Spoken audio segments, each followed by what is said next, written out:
the skyward dive has been a flip of the coin sometimes for TSM. They find a spot, and now they're griefing. They want to take the prime position here. They know Northeast is where you've got to go here. Smokes are down, but they've got the Digi-threats. Digi-threats, perfect to see through those smokes. Like you say, Reps picks up one, Verholz picks up another, and TSM are looking hungry for it right now. LG, you are gone. Match point leaves us with two teams as Kashera makes the play. Kashera for Europe. Gets the shots in, but no shield break, as now the fight goes down. So important that you get the damage here, and it's done! TSM up in the skies, House goes down from the heavens!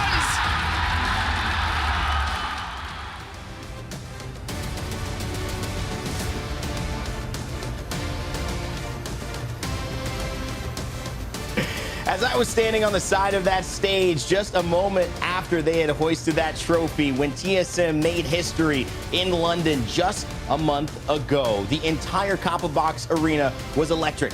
It was a moment that they had been waiting for years, and it felt like a moment that was a bit of a catharsis. However, as we head into the next split, they've got to do it all over again, or risk being called not enough, and maybe not the champions that I'm sure they think they are right now. We have got a whole nother round to go. It is the ALGS in North America, day one, and it is time to see who in split two will hoist the trophy again. My name is Rainy. I am so hyped to be here with you, and I am not alone. I am doing it with some of the best of the best. We did EMEA earlier on today. We're back for North America to tell all the stories and get you guys in the crowd engaged and hype. And of course, I'm talking about Spider Tiff and Vicky Kitty. Spider Tiff, how does it feel coming into this moment? North America, the first time seeing them compete since LAN.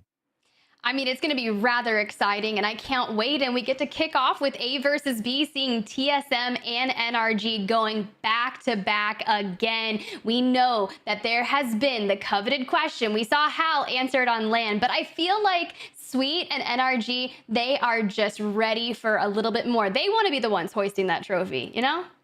Absolutely. There's no doubt about it. The storylines are immense here, especially Vicky, when we get down to the wire of who's competing today. There's too many things to focus on, but what a great moment for you and for all of us to be back to tell these stories. Absolutely. I mean, time truly does fly. We are here day one for Split 2 NA, and what a better way to kick it off with some crazy heavy hitters. We had some change up in some of these rosters. We got Group A versus B. Rain Day, Tiff, I'm ready to kick it off. You know what? This is what a great crew. We did a lot of broadcasts earlier today, and if you caught it, you can tell this meta has changed. This entire game has changed, and it is on the back of a season that has brought maybe the most interesting, impactful, and I think refreshing changes to Apex in its history as a game. So big shout out to Respawn and the devs. And of course, if you have been anywhere, you're heading out under a rock, you know I'm talking about the class system: Assault, Skirmisher, Recon, Controller, Support. I had mentioned Watson might be a Recon the other day. I'm still getting used to it because it has changed the exact function of how players look at going at their lineups, Vicky and Tiff. Even today, we've seen Catalyst, we've seen Seer, we've seen Valkyrie, we've seen compositions we haven't necessarily thought before this would be meta, now certainly becoming the priority pick. Yeah, and we definitely even witnessed a little bit of Crypto Watson still carrying into that Season 16. It's going to be Ascend and Phoenix Legacy. They were utilizing that composition earlier today, but Rampart, that is going to be the big question, right? We saw it pulled out in EMEA at the likes of Yuki under Alliance, and then even a couple other people started picking it as well. So very interesting to see that. But I think Controller Legends, having that ability to scan for that next ring, is kind of mission critical, especially if you are favoring that zone play. Now granted, if you're more of an aggressive player, you're looking to play edge style, you might forego actually playing a Controller Legend. So we'll see, but I've been really excited about the changes. For those of you who want to see the patch notes, go check out Revelry patch notes. You can Google that, search it. It'll show up real big to tell you the details of all of this. We'll be breaking it down during the broadcast as well. But to keep it high level on the changes, Vic, it wasn't just about the classes and the class passives that they now have as Legends. It's about some of the characters getting buffs. Some much needed buffs to a character who's been out of the meta for a while, and that's Wraith, maybe coming back in. We know Element 6 was experimenting with this. We saw it played with Heroes in a nice in-game circle that almost got them out of that. Talk to us about the Wraith changes here.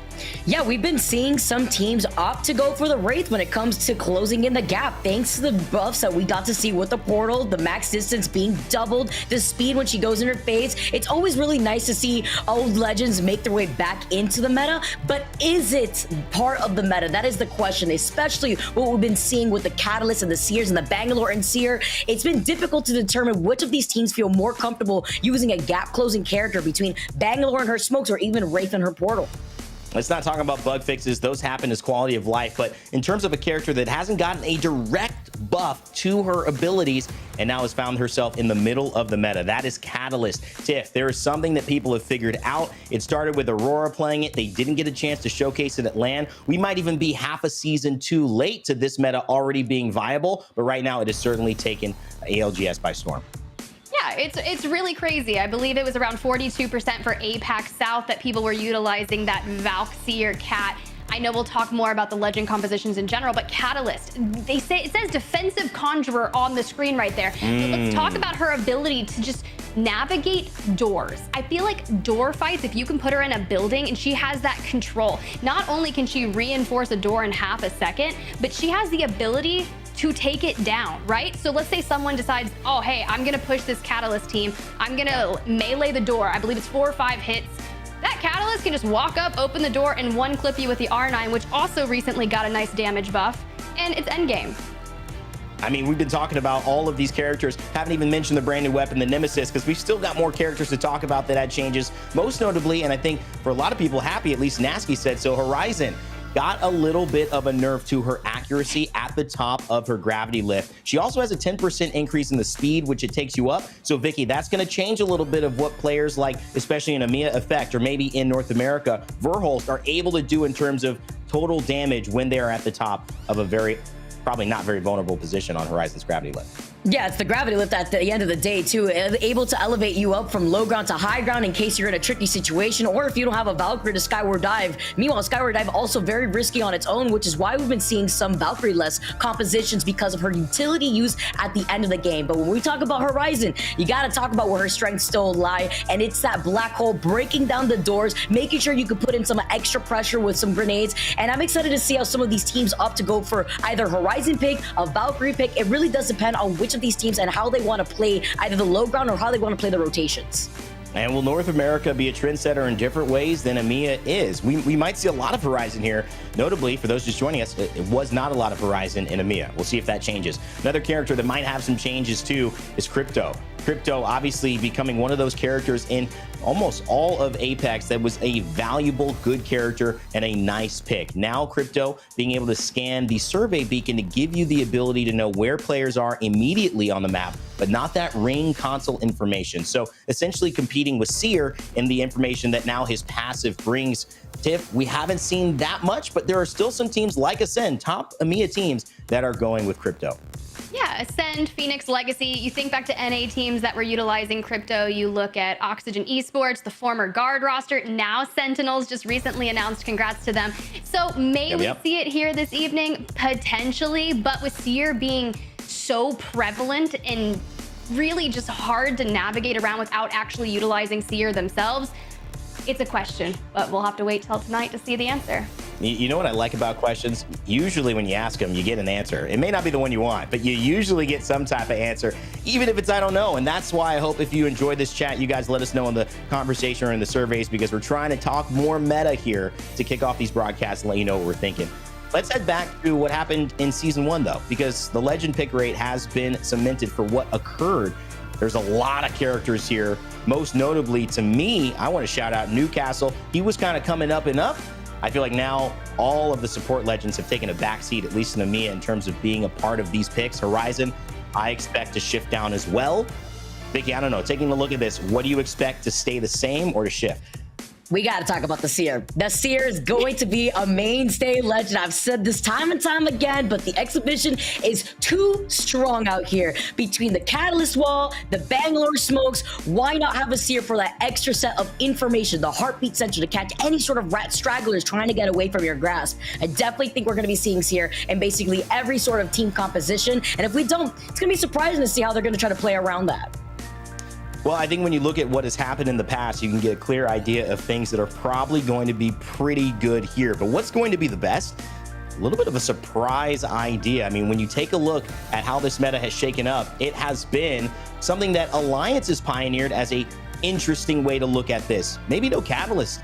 We don't need to go for the legend everyone's talking about. We'll just put a Rampart in there. We talk about the Sheila using the ability to break down doors to quickly get rid of the spikes that Catalyst can bring down, plus the Seer for the vision and the information, and of course Valkyrie for the rotation. This has worked well for Alliance to get him a third place position in the earlier EMEA broadcast. Will we see any teams pick it up? I want to move forward though to the Storm Point meta and get your comment on this as well, because this is kind of what we've seen in many ways. Bangalore, Tiff, introduced herself into the meta previous seasons ago with Shiv FPS. Got to give a shout out to my boy, but also Storm Point coming in as a map and utilizing those smokes. Add Catalyst and Seer. This is a pretty dangerous combination.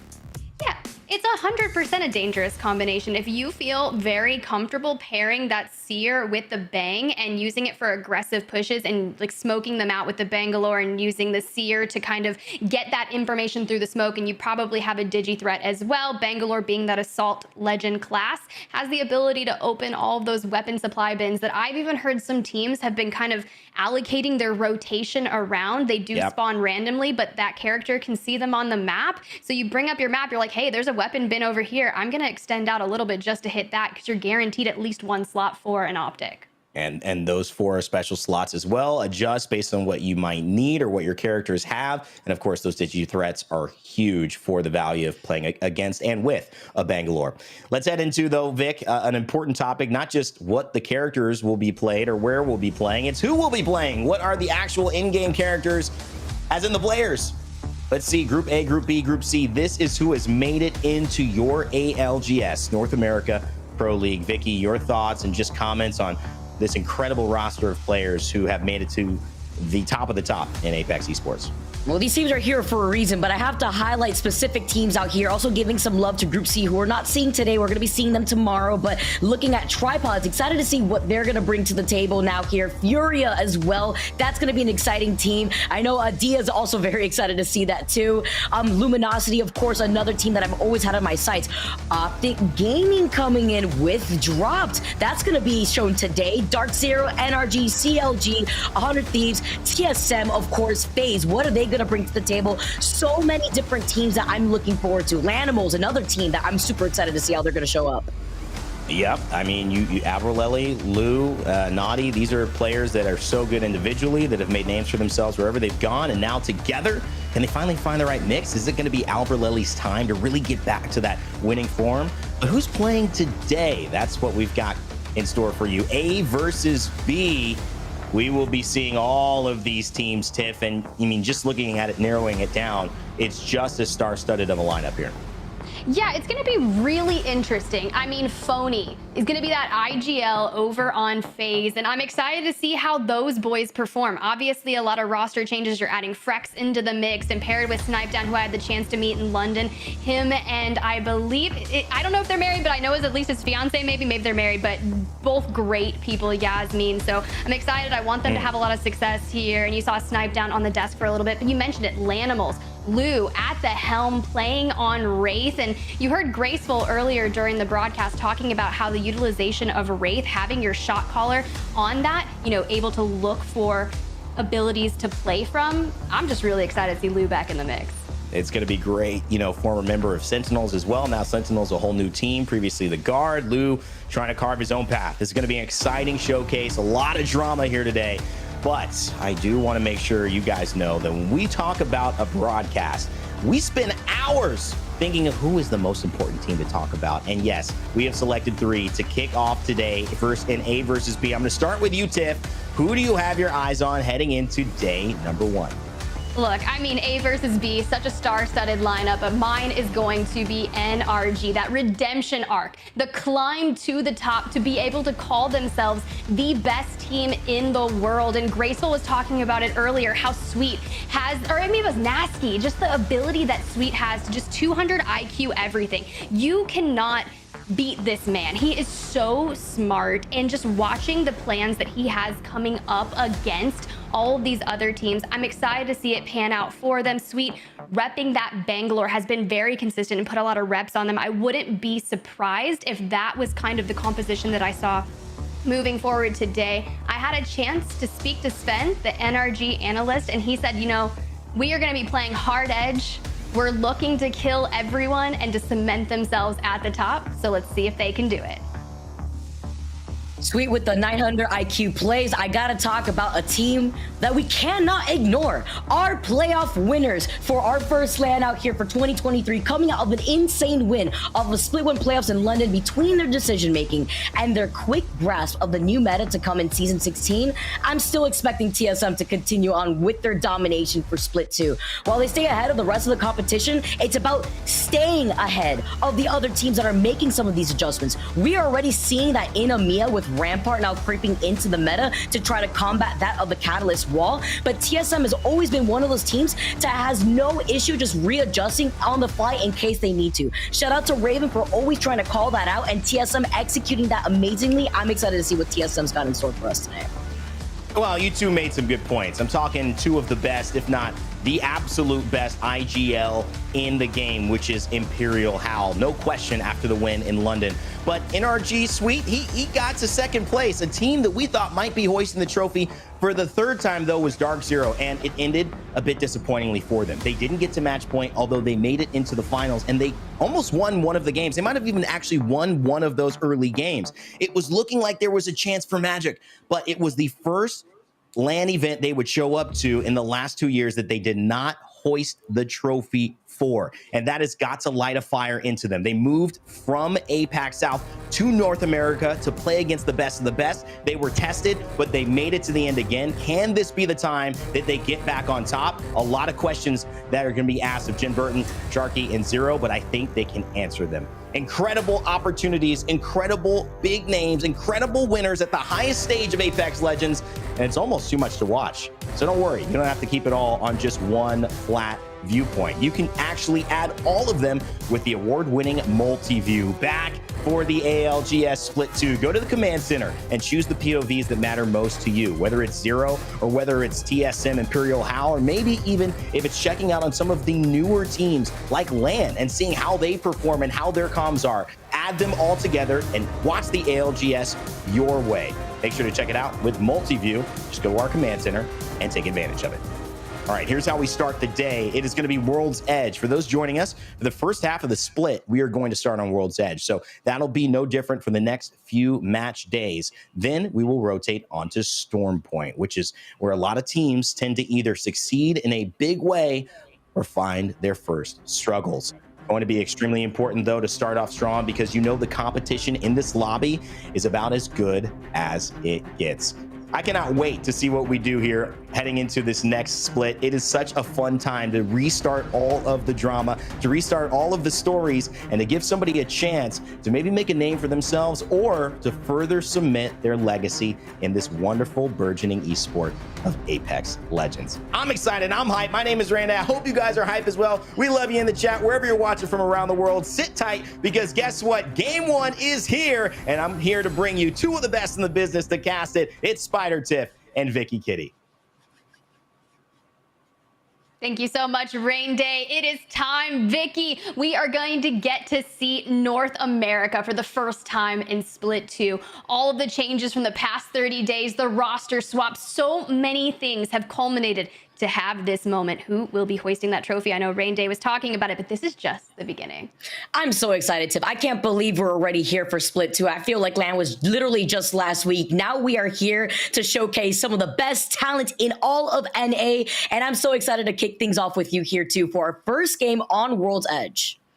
It's going to be a journey. I mean, thinking back to what we saw in the EMEA broadcast earlier today, things got really interesting with Fire Beavers taking that 30-point map 1 victory. Will we see someone come out on top in a dominating fashion, and why will it be TSM? No, I'm just kidding. I'm just thinking back to like mad scientist Raven in London, just kind of the light not even illuminating his face, and we saw them kind of implementing Catalyst early on in scrims, and then Hal eventually making that shift over to Bangalore. What will we see? You know, I'm just thinking about that now. He just looks like the mafia boss in the back with the shadow covering his face like a villain. It's going to be crazy, you know, and I love how we've been talking a lot more about coaches and the way that they've been able to make such a dent inside some of these teams and what they need to do to work on more things and what they need to look for even further. So I'm excited to look into what we're going to have on our hands here, especially so many changes going into NA right now, Tiff. I'm excited. But the first thing I want to talk about as we dive into game number one, Tiff, are 50-50s that we're going to be exposed to game number one. Where are they? Give them to me, because you already know that I'm down for the chaos. I mean, look, luckily we're not going to have that Sentinels Tripods contest over and overlook, because Tripods will be playing tomorrow. So it goes to look at the things that we will be experiencing. It could be I believe launch site might have some little bit of contest going on between two teams. I believe Climatizer as well. It's really dependent on, did a team decide to give that up? Nah, look at Climatizer right now. CCE and FaZe both landing up there. So the Journey and Sentinels getting Overlook for free thus far today. Got a shout out Sentinels, of course, formerly known as the Guard, coming in under the Sentinels banner. Excited to see this team really pop off, as they usually do. Currently, they're going to be able to not only have the Replicator by Overlook, you see RKN already getting some information with that beacon, and we see where our first circle is going to be taking us. We got a southern circle out here, Tiff. Yeah, this is going to be really interesting, because I'm looking specifically at NRG over at staging. Sven said that they got some kind of drop spot POI buffs here on World's Edge in particular, so we may see a strong suit. But check this out at Climatizer going on board with CCE, one of the preseason, or the split 2 qual teams coming in. A little bit of a Mozambique and a Dream trying to profit off in the hands of Profit. It is connecting, but is it going to be enough to make this happen? Unfortunately, no. It's going to be FaZe coming out on top with Frex is literally 1 HP and a Dream. Nice little shield swap there to save the day. Can we talk about the spikes? The spikes adding on to the extra pressure right there. Frex is literally one, but what a way to start off the action already here for NA. First game, first fight that we get to see in the first squad that we're sending back to the lobby. CCE out. Phony saying, help me, Snipe Down. Help me. Oh, it was a third party that rotated in. He can't help them. There's no help for you. What quick awareness coming in right now. Okay, look, Complexity decides they want to get onto this action. That Complexity roster is now going to be Monsoon, Luda, and Cody. And we had Monsoon as a guest in London, and I got to talk to him so much and learn a lot from him. So I'm really excited to see this team kind of carry that forward. Monsoon picking up that catalyst. You heard Graceful say earlier on the EMEA broadcast how hard that legend has been to adapt to and to really learn to utilize it correctly. Monsoon, no stranger to hard work, enacting to play that legend. Actually crazy timing on that rotation from Complexity. Also knowing where that 50-50 was going to start for them to capitalize. Complexity already in the middle of their rotate currently. Rocking the Havoc from Cody. It's nice to know what's in the Replicator right now. You got the Turbocharger, you got the Purple Barrel Stave, and obviously tomorrow we got the difference of weekly rotations coming in with the Moby Respawn making its way in. Ooh, that's going to be really beneficial for the players that like to utilize crypto, but Luda still trying to find the rest of the members of FaZe in a little bit of a cat and mouse chase. But I mean, they land Survey and Epicenter, so that's not a bad rotation to make your way over to Climatizer to third party if you know there's that 50-50 contest. Team Diverge, one of the teams coming in from those split 2 qualifiers as well, and in the kill feed right there, FaZe going out. Fortunate for FaZe, their second team to meet themselves back in the lobby. Nice colored kunai too coming in. So we take a look at Team Diverge, Sleepy Panda trying to make the rotation. You got the smokes ready, but you only got one available for right now with the other team on the high ground on that top platform south of Lava Siphon. Wouldn't be surprised if that's TSM, since we do note that they have landed in Lava Siphon, but so much quick rotations coming in from some of these squads that already had that next beacon information for the next circle. Ooh, LTC on your screen coming in from the qualifiers as well. McLovin on the Watson. So a catalyst-free comp because we're electing to utilize the controller legend of Watson, a more defensive-heavy character. And if you're going to be utilizing that legend, we've seen a lot of people just kind of bunkering down inside the zone and prioritizing, rotating early, and just playing for placement. If we could get an overhead look of the circle and where our squads already are. Some of these squads just wasted no time. Here we go. Shout out to production out here. We've seen this circle before, Tiff. Sometimes this circle pulling over the high ground rock that overlooks the mouth of the train cave, as well as on the outskirts of the tree to the south side by the choke point of where you see that beacon south of thermal station, could get congested real quick. GE are going to be also able to play off the back end of where this next circle is going to be pulling without putting themselves in the middle of all these teams that have already made their rotation towards tree. Yeah, it's really interesting. Typically, you would think of the Sentinels, Rambo, RKN, Keon as being one of the fastest rotating teams. And we saw that happen to them a lot in playoffs, getting caught out incredibly early and losing one member or so on a rotation. But typically, they have some very solid zone calling knowledge, and you can see them just to the north of where tree is. So they're not necessarily playing in the back buildings. They're trying to kind of take some space there. Maybe at the end game, that's kind of more towards where it'll pull. It's all about who's got the better researching and whatnot, but everyone believes the zone is going straight there. And it's kind of chaotic to look at the map view. I love it. I'm all down for this here too, especially seeing some of our other teams like 100 Thieves take their time in Fragment, taking advantage of the replicator, whether it be boosting up their Evo shields or getting some extra meds. Dark Zero, another team on their rotation, playing off the low ground. They're going to be coming across a lot of the action soon because it is absolutely congested already by tree. I mean, look at the Watson fence already right in front of them. They get word here, at least some information, that there's already some teams that have taken the control over the inside of those buildings that you were mentioning off to the side of tree. A lot of these teams now, though, have to start bunkering down depending on their team composition, which is something we should definitely be talking about right here. When it comes to legend stats that we've been seeing, Seer is nearly utilized on almost every single team. I believe for this game alone, it's a 73% pick rate, whereas Valkyrie right behind Seer, 60%. Catalyst, obviously being on the top 3 with how many Catalysts we've been seeing so far across different regions, sits at 47%. So it's nice to see the transition between Catalyst and Bangalore kind of switching up between each other.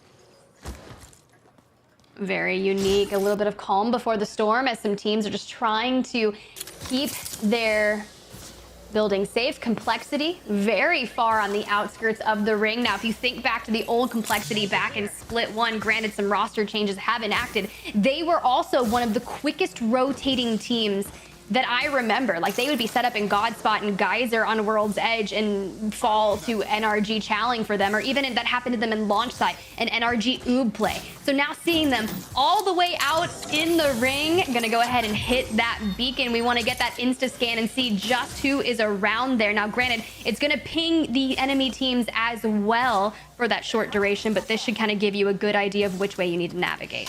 I feel like just looking at what their screen looks like right now of all the enemies in the area, I feel like the entire south side by tree is probably all highlighted red, so they know that they're probably clear off this north side. Some teams, though, taking their time to rotate. Saucer and company rotating away from Landslide right now. One of the other teams aside from them are going to be 100 Thieves that usually play by the edge, trying to find an opportunity to start rotating from the north side. That's going to be the team that could actually circle keep Complexity here, but they're going to be able to utilize the jump tower. They have the Valkyrie just in case if they find themselves in a pinch situation. All about the journey in as Complexity just dancing around this jump tower, waiting to hit that med kit before enacting on beginning their journey towards that next zone. But for the most part, I believe there's only 2 teams on the outskirts of the next zone, Complexity being one of them. Optic making their way over. We know they land Lava City big mod type area, so they're going to be able to walk in through launch site likely. So the question is, will they be gate kept here from hanging out in the ring so long? You can see Monsoon, 6 med kits, Vicky, 6. Do you think he's got enough? I'm not too sure. Gotta see. I can't tell. I gotta see out here, especially with them taking their time into this next circle. They did pick up somebody real quick on that Valkyrie skyward dive, but they are pretty far away, and that's actually why they're rotating on this side of Fragment West instead of opting to continuously push through Landside, where not only would they get pressured out, but they'll be on the low ground, where the other squad is going to be able to be on the high ground on top of that that platform where the replicator is by as well. So Complexity going for some smart moves, just trying to take their time to rotate on the outside of this next circle. So let's go ahead and think about what they're about to experience should they navigate through 2 different chokeholds. Drug-free on your screen as well, still on the outskirts of the ring, over by Landslide, trying to make their way over. Gonna take to the skies, and kind of close that distance. They'll have the scan from Valkyrie to be able to see what could potentially be free, but they're not going to get that immediate scan into a building. So let's see if they can get over and out and into that choke point, but they're getting peppered from afar. So a lot of information straight in. Oh, this is going to be interesting. I like that they haven't taken a lot of damage on the initial flight, because typically someone will fall so incredibly low that they get inted on, but the fact that they were able to do that safely is really nice. And what's good for them is they're also going to be able to rotate on the north side of Thermal Station from that slight high ground. And then with them trying to come in from this side of the circle, I'm expecting them to possibly run into 100 Thieves, who also was that squad to take their time to rotate in. So what is that going to mean with that contention as we take a look at Optic Gaming, a squad that is looking to bunker down, obviously not rocking the caustic that we usually see from Skittle Cake here, instead just opting to stick with the Catalyst like we have seen with a lot of other regions. But that doesn't mean caustic hasn't been used. We saw a little bit of caustic in the EMEA region, but we did see a caustic within this lobby as well, probably from CLG. I'm wondering if Mamba is usually on that caustic, but Optic Gaming now just taking their time, and with Skittle Cake having a gold mag on that Nemesis, I feel like I'm in danger just by watching. Bro, Noct has a gold prowler as well. So, I mean, the fact is they get all that really good loot from mod. So they're going to be fine. They've already made their way through launch site and are just like kind of anchored down in a building on the outskirts of Tree in one of the back buildings. I like this position for them. And I'm thinking back to like Pro League Split 1 Optic Gaming. Very tough, right? They constantly had issues while navigating the challenging meta changes and just couldn't seem to have adapted to that. So I'm hoping here in Split 2, bringing in Dropped as opposed to Duplex, how they're going to navigate, because when teams make roster changes, I want to see it pay off for them, right? Oh, walls going up, disrupting the vision of a team that's on the other side of that field while Complexity makes their quick rotation. I like this option because there's 2 minutes on the clock, and what Complexity wants to do is navigate their way into the next circle without having to burn too much, whether it be the Skyward Dive or even bringing attention to themselves after taking advantage of using that Catalyst wall. That's one ult already down here for Complexity, so they're going to start making the rotation, and it looks like it was 100 Thieves who ended up not only exiting out of the choke point that we saw Drug Free land on, but also just trying to take their chances and maybe seeing if they could rotate around before Complexity met up with them. Both teams just disengaging. I don't think it's a bad idea to use the Dark Veil for the rotations, obviously hiding out that LOS, but it also has that 2-minute cooldown, so you'll have it back fairly quickly, especially if you can pair that alongside some ultimate accelerants. But Native Gaming on your screen, Lane, Kenny, and Bullet. Bullet coming in from APAC South, recently moving to the US, formerly had played on Sudaraiku. So excited to see kind of what this team can do thus far, just kind of nestled in behind the building in the back of the outskirts of Tree. And you can see a little riot drill coming in from a Mad Maggie, likely on the inside. Klain on Wraith. A lot more Wraiths here in NA. That's interesting too. I love seeing the difference between the different legend compositions we're exposed to for different regions. I mean, talk about the Mad Maggie inside of this building alone. I love how you highlighted Bullet too. When I think about Bullet, I think about his insane Kraber plays that we've seen happen in LAN back in the championship actually of last year. So Bullet usually always out here. Like to see how he's going to be in addition for Native Gaming right now. See the Bullet drill coming out again from the Mad Maggie. They know exactly where they're at. It's a team that probably has a seer as well. So Native Gaming just playing on the outside. Very interesting. Not sure if they're going to try to make a play for the inside of that building, but you got MLS, Madness, the IGL paired alongside Shuby and Luxverdi. But we saw so much action from Shub, right? A lot of RE45 moments where we've had popped off in Split 1. So can we carry that momentum forward? I mean, we have 18 squads remaining, round 3 starting to close, and now finally checking in with TSM. You know they land Lava Siphon, and they're currently sitting in these train cars on the bridge, getting poked and prodded. Hal on the Bangalore. No Catalyst here, and Big E on the horizon, Vicky. Let's jump into a quick listen-in with TSM, sponsored by WD Black while they make the rotation. Don't fence, I got truck. They're all dead. Above us. 90 on one, 90 on one. One shot. Careful, we can't overpeak it. I'm peeking this. Valk 70. Valk is fried. I'm on ult them. My ult. I have the bat. Fucking the Valk. No, I'm not. I got him. Play slow. Play slow, guys. I'm batting. We got border from behind. Watch out. Grenades. Watch the grenades. The full 3-man behind there. Nade that. Marking that. I They're stuck one. They went back through portal. They're still up behind the wall. Should we kill them while the wall's up? Shoot that. I down him. I'm looking. Atlas crack. Shoot the knock. Shoot the knock. Nading them. Nading it. Shoot the knock. I'm getting shot in the back. I knocked one. Seer in the corner. I'm watching our back. He died. I'm watching our back. Someone mirrored us. Scan from tunnel. He took portal back. It's fine. Someone mirrored us over here. Okay, I've There's a team in the truck too. Oh, he's got angle on me. Come up, baby. Come up. I'm bad in here. Hike can see me. I can't smoke. I'm gonna smoke us. Yeah, I'm just gonna die here probably. I can maybe get the red soon. I'm not throwing safe here. nades. They can still see you there. I'm trying to stick it. I'm gonna see if I can stick it. Stick it. Just hold back if I can. Stick it. Break that fence. They're fencing up. They're pushing. I got one. They're getting shot in the back. I arced them. Batting. I'm batting. We're batting. We should swing this, I think. Wait. Truck is swinging. Come to me. New team swinging us. Dad's on my knock. Use me. I can't. I'm trying to get away. Oh my god. We're just getting into We just got teams. 8. Jesus Christ. Don't peek it. I'm peeking it. TSM with the insane comms at the very end, but so many squads in this area invited third, fourth party Sentinels mirroring them on the other side. You saw Rambo go crazy with that 30-30 at the very start, but here comes another team now making their way, Tiff.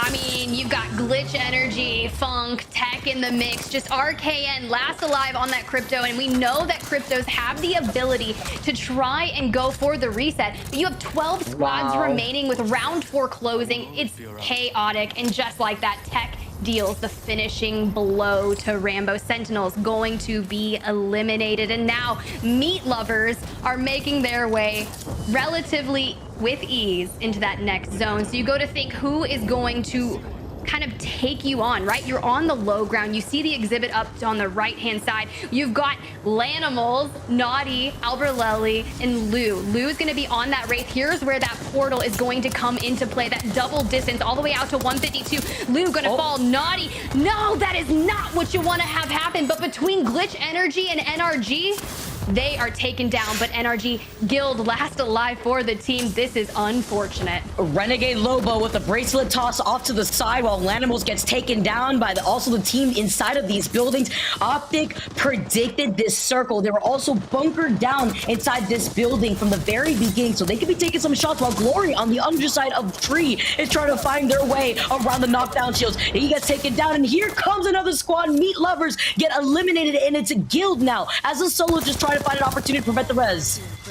I mean, Guild eliminating Glory. Loba has never looked better, in my opinion. Can we get the res off onto Nathan? You can drop the black market, loot up in case you're missing any heals. You can see just shy on some light ammo. Maybe you want to re-up on that. And you've got the entirety of all the death around you to pick from. So let's go ahead and get back, see if we can get to Nathan, utilizing the bracelet as a tactical to close that positioning. But getting peppered from afar, I don't think he's going to be able to do it. Can we get a shield top? We do! But I don't think it's going to be enough, and that is so crazy. But now on board with MLS, who has been hiding out behind this building so patiently. You know, Madness with the Warden pick. That's what I like to call Mad Maggie. She's the Warden out here. That's why she comes in with the Wrecking Ball, with that drill, putting in a lot of damage out here. Ready rocking that red Evo in this late game out here with the amount of damage has been able to attack onto the squads that have been funneled outside of those choke points. Exiting out of these POYs now as MLS are going to get pinged by a charge rifle in the distance. We know which of these squads are in that next building. Take to the sky war dive. It's going to be risky because I'm expecting each of these dome buildings to already been taken over. Yeah, we knew Optic had made their way into that upper right-hand side of this building. So getting tagged up, that are going to have to fight forward, but there's a Caustic inside, a Nox gas trap going to pop, and they are just going to be punished for trying to move in their riot drill, going out of the hands of Madness and Arcstar galore. But this is just not the push that you thought it was going to be, and you're setting off all the traps. They said, let me in, and they forced their way in. It doesn't matter if it's the Caustic barrels. Madness is literally one right now. He tosses up the Wrecking Ball, but he gets shot from behind. MLS get eliminated, and it's thanks to Optic Gaming being the nail in the coffin on the other side. Look, they have been biding their time, Vicky. They have been here since the beginning, landing over at Big Mod, kitted out into fruition. triple purple shields. Only 2 eliminations, but I think they're going to find a lot of success here in the late game. Look at the way the circle's pulling on that map on the upper left-hand side of your screen. They will have to go outside at some point. LTC is playing the second floor, and they also have a team on their roof. So this is a triple stacked. But if you look out to the very north of the screen, Team Diverge's Sleepy Panda is out roaming, and CLG is still alive on the other side of the building. That's going to be thanks to all of Mamba's gas traps taking control over that lower side of that building that we just saw right now. I think Mamba's the only Caustic in this lobby, and obviously the only Caustic left right here. Alongside Nano and iShiny, Optic Gaming taking their time, playing right underneath. You highlighted perfectly, Tiff, right now with LTC playing up the low ground. We know that Drug Free is right on top of them. Optic Gaming on the other side, CLG, Team Diverge with Sleepy Panda left, and LTC Esports in this lobby. Yeah, I've got to hand it to all the teams coming in from the Split 2 qualifiers, putting on a strong showing here in map number 1. They feel as if they have something to prove. We always talk about NA being one of the more dominating regions, but when you eliminate a lot of the powerhouses early and you've got your Split 2 qualifier teams, this just goes to show you that there's a lot of people that want to make a name for themselves and elevate their regions. We saw it happen in EMEA, and it's doing so again here today in NA. Calm before the storm right now. 5 squads left for this final circle, closing in behind Drug Free's back. Call the mobile respawn that you can find on the ground right now. Adding in some extra cover just in case. You can see the plans being made by Asura to try to close in the gap while staying on the high ground right here. Saucer, one of the members of Drug Free. I remember brief stints back on Atlanta Premier, has played on a multitude of teams, Exhibit going out, and now the clutter and the chaos begins. Sleepy Panda out on the north side trying to play some of those boxes that they have the ability, but holding the high ground is going to be that of Drug Free. Optic Gaming falls, 4 squads remaining. LTC, Drug Free, CLG, those exhibitions coming out makes it look like they're at a rave here too. They get the knock, but Drug Free wants to stay on the high ground. They want to put themselves in the line of sight. Impulse finishes the last player right there as LTC get eliminated. I think this is Drug Free's game to lose here. You can hear the knocks going in. The ring's going to pay dividends. Team Diverge member out there. They need to keep an eye on that as well. Asura knows exactly where they are. They're going to have to come out, but Drug Free is going to have to drop. We know there's a Wraith still in play. I thought I heard the audio cue, and there it is. You can see the Wraith going crazy right now, trying to prolong their life. CLG eliminated, but just like that, Drug Free coming out. And did I hear a little bit of hammer point action in that P2020, Vicky? Oh yeah, you already know what's gonna come out when it comes to that P2020 nailing it down, but Drug Free coming out on top, staying on top of the high ground. Beautiful rotation here from Drug Free, as well as holding it down on the rooftop to negate any of the other squads from making their way from the north side of Tree, where a lot of the action went down, making their way flawlessly from that area. So Drug Free sticking true, staying on the high ground. Amazing gameplay from them. You got to stay in the power position. You got to keep that height. Rain Day, welcome back. We missed you. Curious to hear your thoughts. We saw it all day in EMEA, but now NA. Well, I didn't have Drug Free winning game 1 on my bingo card. I'm not sure a lot of people did either. There were some crazy chaotic moments that ultimately landed them, though, the perfect spot to play from high ground, and it was great execution from them. Tiff, take a break. We're going to bring back Vicky. We're going to close out game 1 in terms of the highlights and standings. And Vicky, I don't know, is this a surprise? I'm sure it is. I think I'm just speaking more to engage in conversation, but Drug Free, what a start.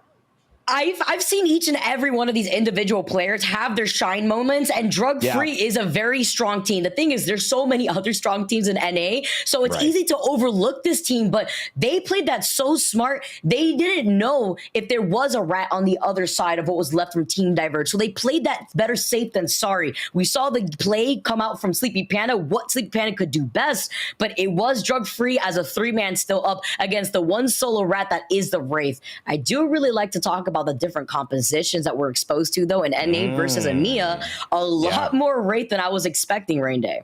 A lot more Wraith. There is several Horizon teams, too, but I think the Wraith is the most important thing. This was a character that I felt, you know, and I'm sure as we're going to roll these highlights soon about this game and the way it, you know, ended up being, for me, Wraith was a character that got a perceptual buff in tandem with an actual buff. And what I mean by that is a lot of times, you know, somebody will get a new skin, they'll get a cool heirloom, people will play them, play rates will go up, you'll start to think, oh, I haven't played with this character in a while, you know, this could be good. It's like getting your mind now focused on something. We all know you start focusing on something, you start to see ways that it could impact you. But then Wraith also really went back to one of the major nerfs that she got that would open up other rotational characters, which is the distance of the portal. And you double that distance back, you give her extra speed while she's actually utilizing that portal.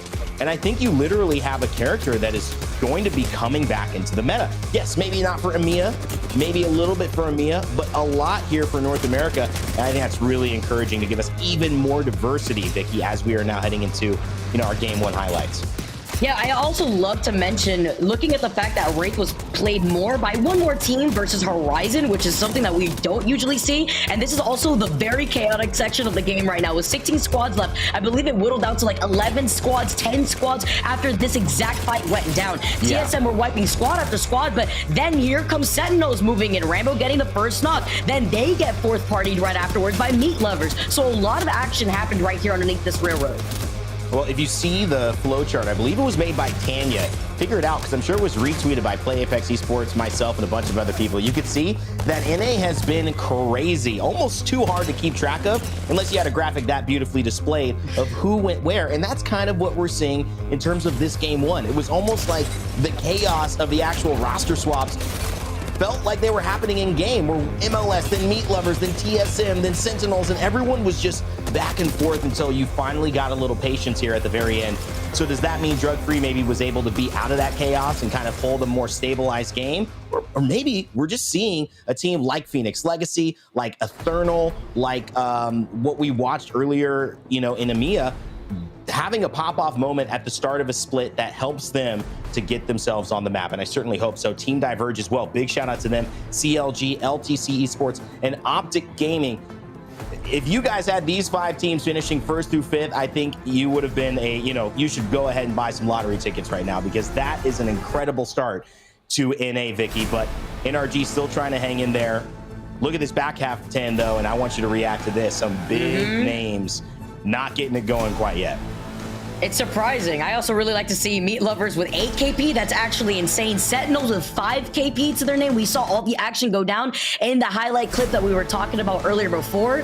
Lanimals, though, on the other side, TSM, Complexity, Dark Zero. Talk about some big names that you weren't expecting to be on the second page for this first game, but that is what it is, Rain Day. It is just the first game. I want to talk about the compositions, though, even from these heavy fragging teams. Meat Lovers is rocking Wraith, Crypto, and Mad Maggie. The Mad Maggies in this lobby are very coming out of left field, literally with the wrecking ball. Let's take a look at the series results as we process that matchup there. My goodness, it is free reign in season 16, and you gotta love it if you're an Apex fan. Drug Free take 1st place. Team Diverge take 2nd, tied with Meat Lovers in 10 points. CLG and LTC Esports round out our top 5. NRG tied for 5th, but in 6th place there with 8. As you can see, things are shaking up, baby. We have just kicked off game number 1 here in North America. Split 2 has begun. Will it stay as crazy as it started in game 2, or will we stabilize, see some of the juggernauts of the scene start to pick up their momentum, or is this a new dawn and a new day and a new life for those here in the ALGS? We'll find out. Don't go anywhere. Right after this, we'll have a quick break and bring you game 2.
WD Black, the official storage partner of the Apex Legends Global Series.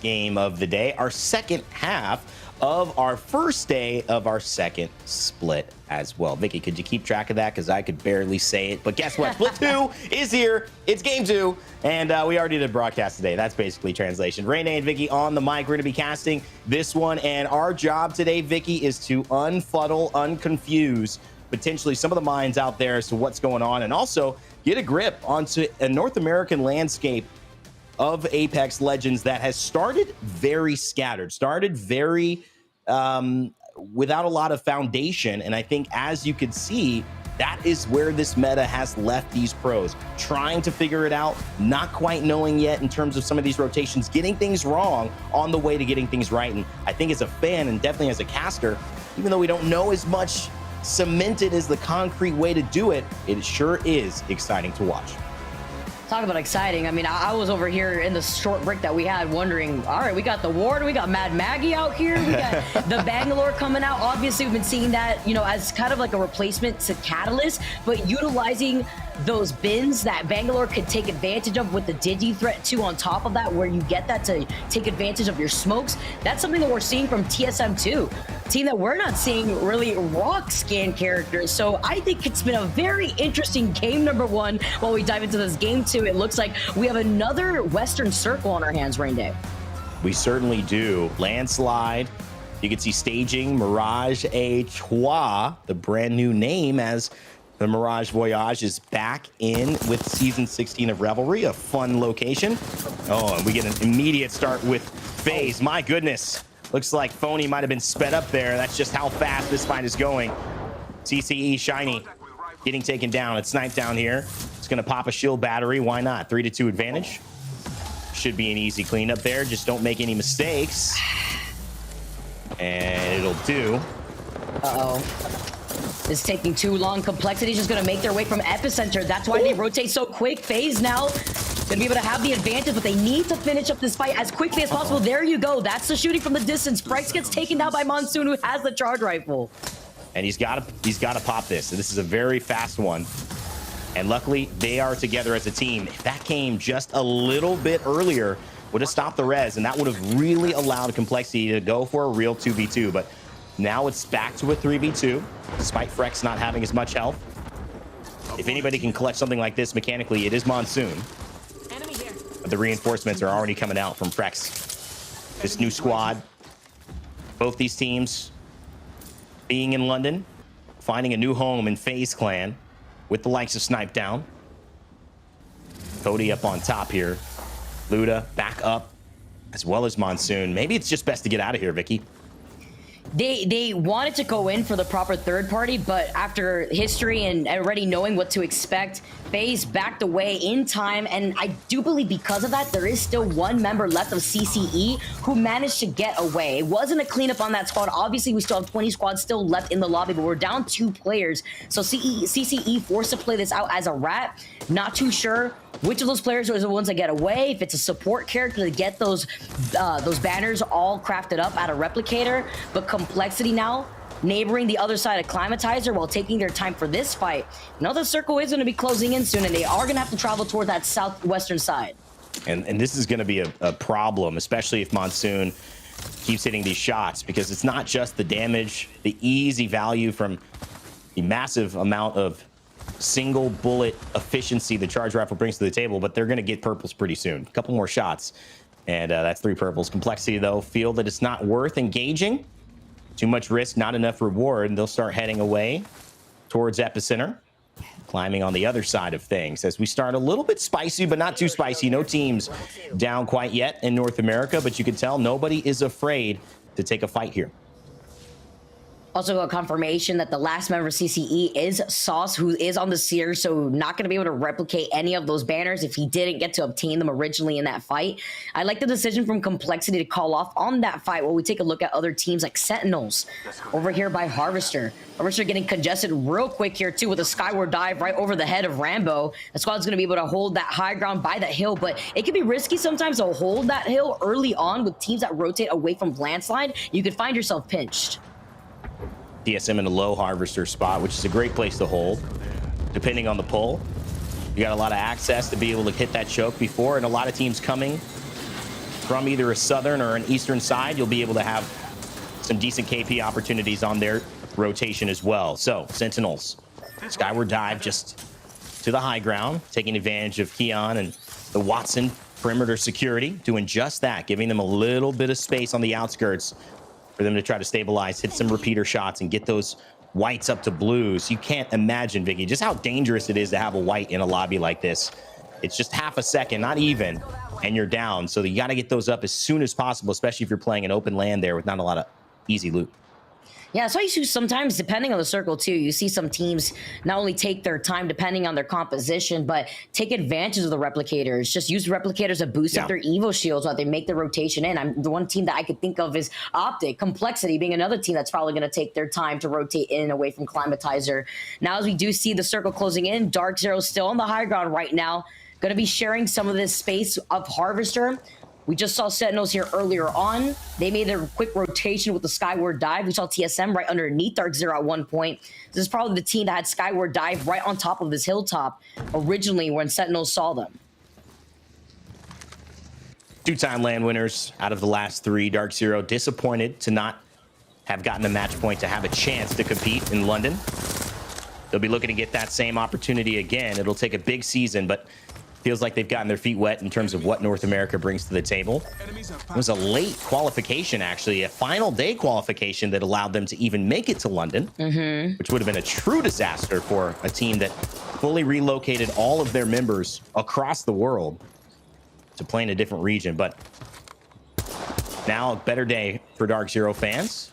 See what they can pull together. Well, you're bringing me back out here, Rain. Just thinking about that final game that they ended up winning. Just to qualify was absolutely insane.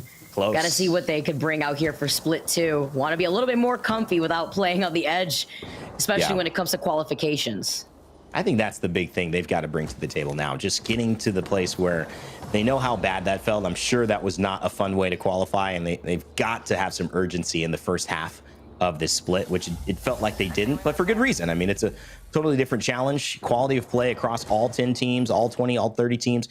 It's going to be better in North America. You're going to still have some incredible performers, but it's not going to be all the way down to the bottom. And I think that's what Dark Zero were just getting used to. Every lobby so threatening and really having to earn their stripes, which they did. Team Diverge as well, second place in game number 1. Can they keep that up? They're in a little bit of a poking battle with the team outside of the tunnel. But so far, they're holding the zone. So that team's going to have to move either through them or around them. Oh, look at the teams that are taking their time. We talked about them just briefly. Monsoon, Luda, Cody, they're going to be able to take advantage of the replicator, get all the meds they want, boost up their Evo shields if they haven't already. They put some damage on earlier when they tried a third party, that CCE versus FaZe fight, off the rip and Climatizer. They're going to start making the rotation now. They have the jump tower right next to them, and the circle is right there as well, so it's not like they have to use too much of their meds that they just crafted up.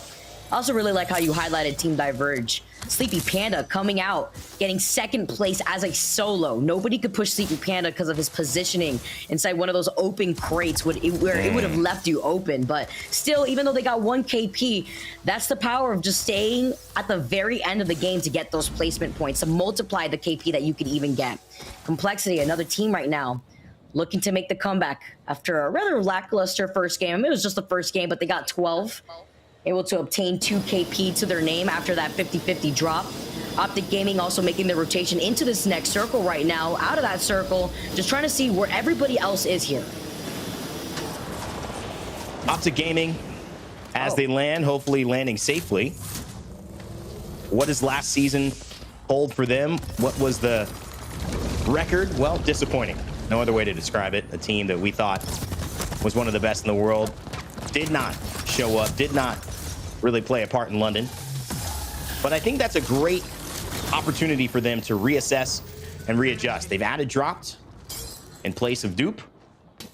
And although the crowd chants, we'll always miss the big dupe, it seems like this may be a new sign of life for Optic, Vicky. Just truly a make or break season for this squad. And I think they're leaning towards make, especially with the talent on this squad. We already know they can do it. It's just about, can they find the synergy and the consistency now with the way things have shaped up in this meta? They're playing to their strengths here, at least right now, especially looking at the way they played game number 1, bunkered down inside of that room. You can see them just trying to replicate that here inside of this building, predicting where the circle is going to be pulling. I was wondering if a squad already had made their way onto the high ground above that tunnel. I think that's going to be a very good spot for this circle. It could also allow you to have good 50-50 rotation options. It's that tunnel area where you're on the high ground, exiting out of the choke point from staging. It's going to get contested soon here as we actually get to see a fight happening over to the side of Harvester right now. It's going to be AJC. Not sure who got that scan. Someone nearby, though. Probably not these two teams fighting, I'll tell you that. So they're going to know exactly where the clump is. Third party in the mix? We don't know. Not Nuts goes down. Might be another one falling soon. Go. Teammate running out. They're going to make it. Dark Zero on the top. Peppering shots. And over on the high ground, you're going to see Impulse, Saucerer holding that too. So still a big standoff here. 19 squads left. Moving a lot slower, a lot more cautiously, Vicky, here in game 2. Yeah, AJC calling off, actually trying to get involved in that fight. Yes, they lost out on a teammate, but they're trying to patiently wait over on the other side when they smell the third party moving in. Dark Zero on the other side where CLG is sitting inside of that building. We note that there was a team that scanned that beacon to see where the enemies are around the entire map, and that beacon is by Harvester, so I wouldn't be surprised if it is TSM who made the rotation away from Lava Siphon in that direction. If they did, a lot of these teams on the north side of this next circle are trying to take advantage of approaching thermal station from the high ground. So it's going to look like a bloodbath soon, exiting out of staging into that choke point where a lot of teams are going to eventually meet up. Jinbert and Sharky and Zero now all on blues. But you're right, it's going to be a meetup very soon.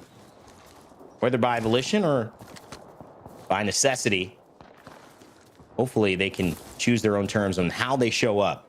Whether a little bit late to the party or maybe a little bit early. Seems like Dark Zero just scanning out, trying to figure out the best way to go. If there's anybody you could trust, though, Zero. Really the one who was touted the best IGL in the world for 2 tournaments in a row, claimed nearly half a year until we had a chance to prove it again. I think that's got to go to Hal now. He's up against Hal and Sweet in this lobby. So Zero's another opportunity to prove himself and his stuff. CCE holding on. Wow. Gonna make it, though. But gonna be a solo for the rest of the game. This is gonna be a tough one to get some points with still 19 squads left, Vicky. Look, sometimes you have to pretend like you're a cat. You got 9 lives out here, and that's what Sauce is trying to do right now, as he's trying to stay alive for the rest of CCE after they lost themselves in that 50-50 against FaZe. As we tune into FaZe, we know how many teams are already here. We talked about it. We talked about the congestion on that northern side of Thermal Station. Circle's going to be continuously pulled down, so FaZe finds some time to breathe for now, but playing up the low ground is going to be scary when you don't have a horizon to grav lift you up into the high ground. You don't have the skyward dive, but you're going to be in the line of sight of a lot of other teams, even if the wall goes up for the Catalyst. Yeah, that is going to be the question here. Maybe hoping it's not going to be as congested where they are at round 3, round 4, where they're going to have to do it. It is a tough bet, though. You're right. They don't have that early mobility. And you can see a little bit of what Catalyst brings to the table. Nice avoidance there from Sharky of the CRQ. Would have just canceled it for a bit, but would have been a little bit annoying as well. And that wall just meaning we can get some free rotation, free safety, and then we're going to skyward dive. Where are they going to land, though? Up goes Dark Zero. And where's Zero making the call? Jinbert and Sharky trying to find a safe spot. That is exactly where we saw FaZe. Oh, no. But they're going to land kind of in between this little donut here, the top and the bottom. It's a safe spot to hold for now. Oh, Maybe man, right but here, they're getting Vicky, they'll pinged stabilize. everywhere. Yeah, they're getting pinged everywhere. The Arc Star now getting tossed in the corner by Zero. He just popped that shield. He's got to pop another one right now. Optic also going crazy in the feed, fighting off, getting that knock on to Protectful. Wondering where they found some time to breathe, if they were actually still inside of that building to the left side of Thermal Station. But Dark Zero seeing other teams now right below them. That may be FaZe trying to rotate out of this entire chaos. The wall would probably be the best bet to go into the Skyward Dive, but that would be such an expensive cost to rotate out of here. So many other teams on the high ground, CLG, of course, too, that made the rotation out of that building from the left side of Harvester. It's a great point you bring. It's like that Skyward Diver used to, you know, it's not safe or the angle. It's like, no, you can wall in front of it, and that would allow them to find a little bit of wiggle room and probably not be the focus of attention, because yes, you could shoot through the wall, but there's going to be other people around you. There's going to be probably better, more secure priorities for KP or just more problematic teams. So it's something Dark Zero can do in a pinch. How are they on the ultimates? Now snipe down below, 80% on that Valk ult should be charged up by the time they need it, if they do need it.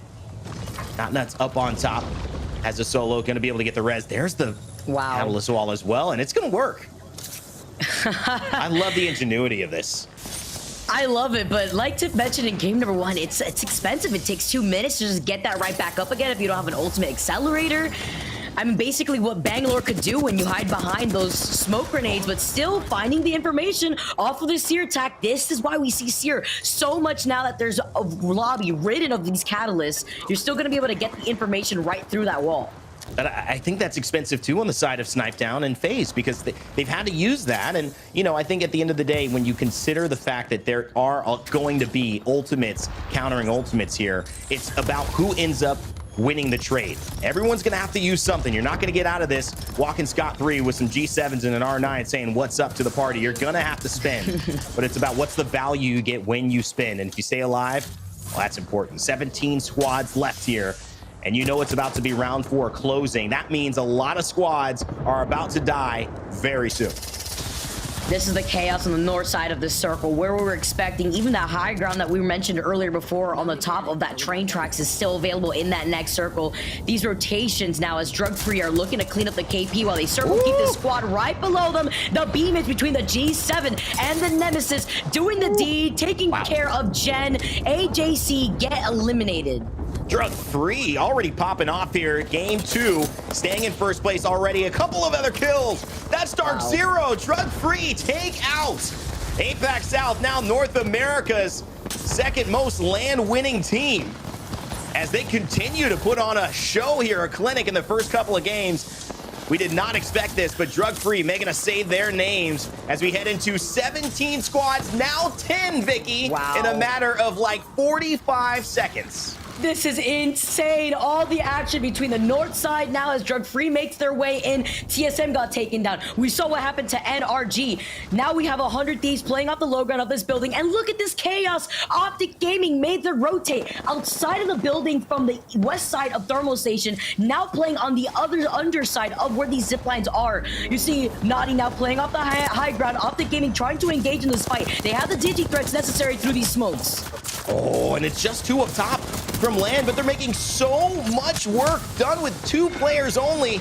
And this is Optic Gaming now feeling the heat from it. I'm Madness from MLS coming in and taking down Abralelli, so hopefully that will relieve a little bit, but it's up to Dropped. Just joined the team, and for a good reason.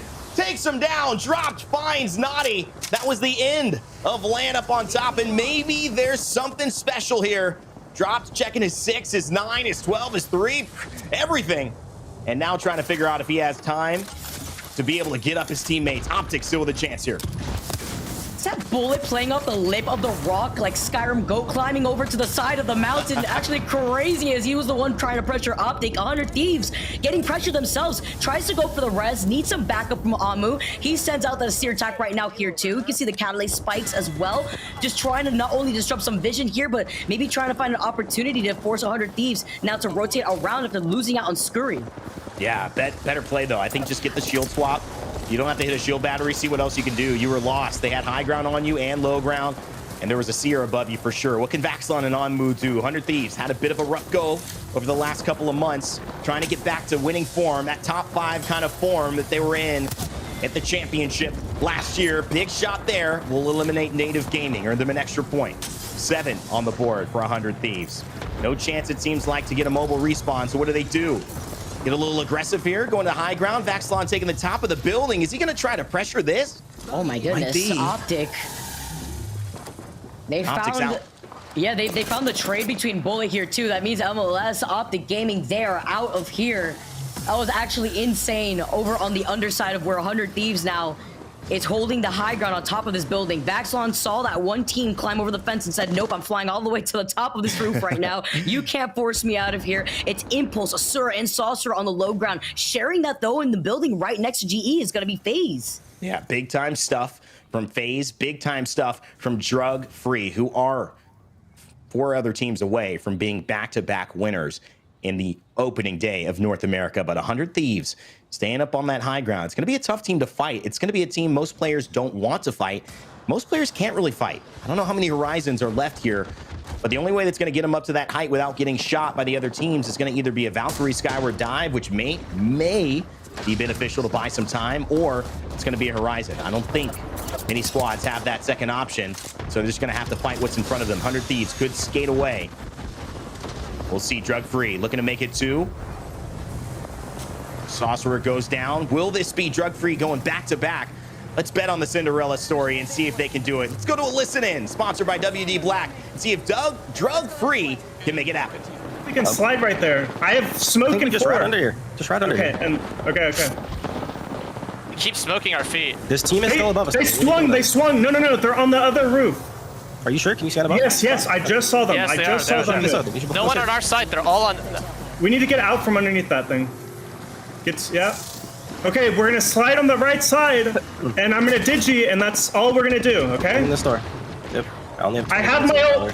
Look, cat broken. Careful, height.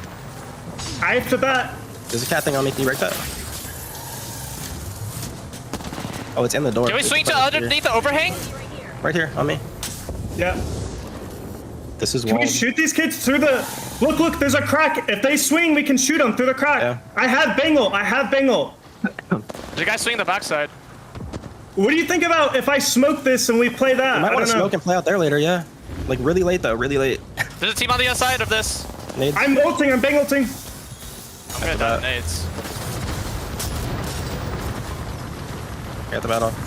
I can't smoke. I can't. No smoke. Just kill left. Just shoot everything left. Shoot everything left. They have to drop on us. Above, look above. Holy fuck! Let's fucking go. Our macro is on fucking point. Let's fucking go. Holy shit. And that is how you do it. Back to back for Drug Free. Oh my God. North America, wake up. Drug Free is here.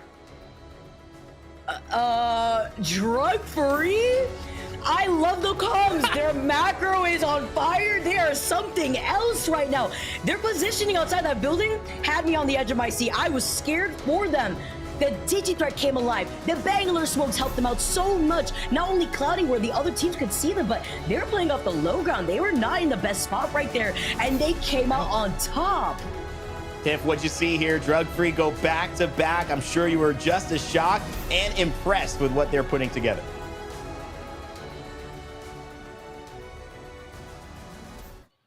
It and my mouth just drops. They are hugging that doorway. You hear the comms come in. They want to play underneath that underhang. I'm looking in the Prowler. It's got 45 rounds of ammo total left in it. And I'm just like, they're about to swing it. This is their only option. You heard him. We're going to die to nades. So they preemptively start batting through the onslaught. And you see the Arc Star. You see the frag. They have the ring at their back. There's nowhere to go. 100 Thieves is on the roof. And my heart is in my mouth. But who would have thought Drug Free? Back-to-back winners. Macro on point, baby. Macro on point.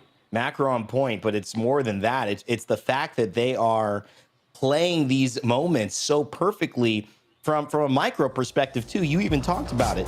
Preemptively going into the shield batteries, waiting patiently. I looked at that position that they were in, and I thought, they're not necessarily any specific advantage here on the outside of that building. Either one of those teams, especially on the outside that they were facing, could swing them, could push them, could nade them. The team inside obviously had to go outside, but they could have decided to go and fight the team to their right, which was Drug Free, and 100 Thieves as well. They could have just said, hey, we're not going to win this game, so let's just fire down. Let's try to grief somebody. But everyone took the perfect position, Vicky, and as we head back into these highlights, just walk me through your reaction to game 2 and all the moments that happened to get us there. I mean, from the moment where they were gatekeeping the squads, rotating from the north side outside of staging through that choke point into making their way into that building, that was insane gameplay from Drug Free. I think they finished that game with 13 KP to their name. Talk about a huge gap after taking 2 dubs back to back. Playing off the corner of the house with 100 Thieves on the high ground, like what Tiff was talking about before, they just dropped in front of them. Just basically served themselves on a silver platter for Drug Free to just basically finish off. That was insane play from Drug Free, and they are reaping the benefits from it. 2 games down on World's Edge, 1 more to go. Well, let's take a look at that final circle more in depth. And I want Tiff, because you weren't there with us on the cast, to go through this in your eyes. What do you see here? All right, let's do it. Here it is, right? They're just hugging that side of the building, sitting on triple red. 2 members of 100 Thieves, because they lost out on Scurry early on. FaZe is playing that upper side of the building, and Glitch Energy kind of just operating on the other side of that veil. The focus of attention going in constantly onto Drug Free, throwing out that information. And then you have the onslaught of everything that GE is doing to kind of really punish Drug Free. Now, you thought they were going to die, they thought they were going to die, but it was the Bangalore smokes met with the combination of the Digi threats. And look at the ammo count. 20 bullets left on that reload. Sure, you've got plenty here for the G7 Scout, but it was very dynamic. They talked about their micro. You mentioned their micro fighting is beautiful as well, but this team, mind you, came in from the split 2 qualifiers. Yeah, I mean, it's unbelievable, but I gotta say, I know we're not gonna run it back, but if you play it back yourself, look at the reason they didn't push, because there's a moment you're looking at that widescreen, you're going, why is Glitch Energy not just pushing ahead of them towards basically the kind of already poking out Drug Free? There's a thermite in the middle of that doorway that they cannot get over, and they would have to go outside of the overhang and wrap around, and that's just too dangerous. There's 2 teams there and a team above. I think that thermite single-handedly was what bought them enough time for Glitch Energy to then have to make a different decision, try to fight somebody else in FaZe to try to fight Glitch Energy. I think that was massive. Let's take a look at the results, though, because this is such an interesting start to North America. No one had this on their bingo card. I guarantee it. Drug Free back-to-back, okay, with this type of lobby. But now, back-to-back-to-back, I'm sure a lot of people are starting to go that way because they are playing phenomenally. 25 points, 13 kills. It's not just a win. It's a big win. 17 for 100 Thieves, 12 for FaZe. Glitch Energy in that final, and they get 6 points, 5 for the placements. Not a lot of kills there, and Complexity hang around as well. Gotta give a big shout out to Optic Gaming. Big moments from Dropped, not only to secure some more placement points, but to get those kills as well to total 11. They'll be the 4th best team in this one, following Lanimals as well in 5th. But on our backside of the pages too, we will see some teams that we did not expect to be there again and again. TSM, NRG, CLG getting some kills, but Sentinels also there. Dark Zero also there. What does this mean? A lot of heavy hit, not necessarily getting what they would have hoped for, and the fans may be wondering what's going on. Plenty of time, guys. Don't worry about it. Let's head to the series results, though. After 2, it stands that, of course, in the lead, number 1 right now. You don't even have to see it. Now you can see it. You know who it is. It's going to be Drug Free. There's no doubt about number 1. We're going to show you guys that in just a second, but it looked like 43 points at the top for Drug Free, and we'll let you know when we get clearance on that graphic being ready, but there it is. Vicky, look at that lead. Are you kidding me? Look at this. 43 points in 2 games. They got 25 points off that last game alone, I believe, with 13 KP. The rest of the lobby leaderboard looks pretty average. It looks normal out here with teams that have been pretty consistent in those first 2 games. 100 Thieves, Optic Gaming, tied 17 apiece. FaZe, CLG, tied 15. So on and so forth for Team Diverge and Glitch Energy. They've been pretty consistent. Top 5, top 10 at least for those first 2 games that we've had on World's Edge. But 43 points, what a gap for Drug Free and the rest of this lobby. Tiff, reactions to Drug Free's dominating performance so far. I love it. I love to see it.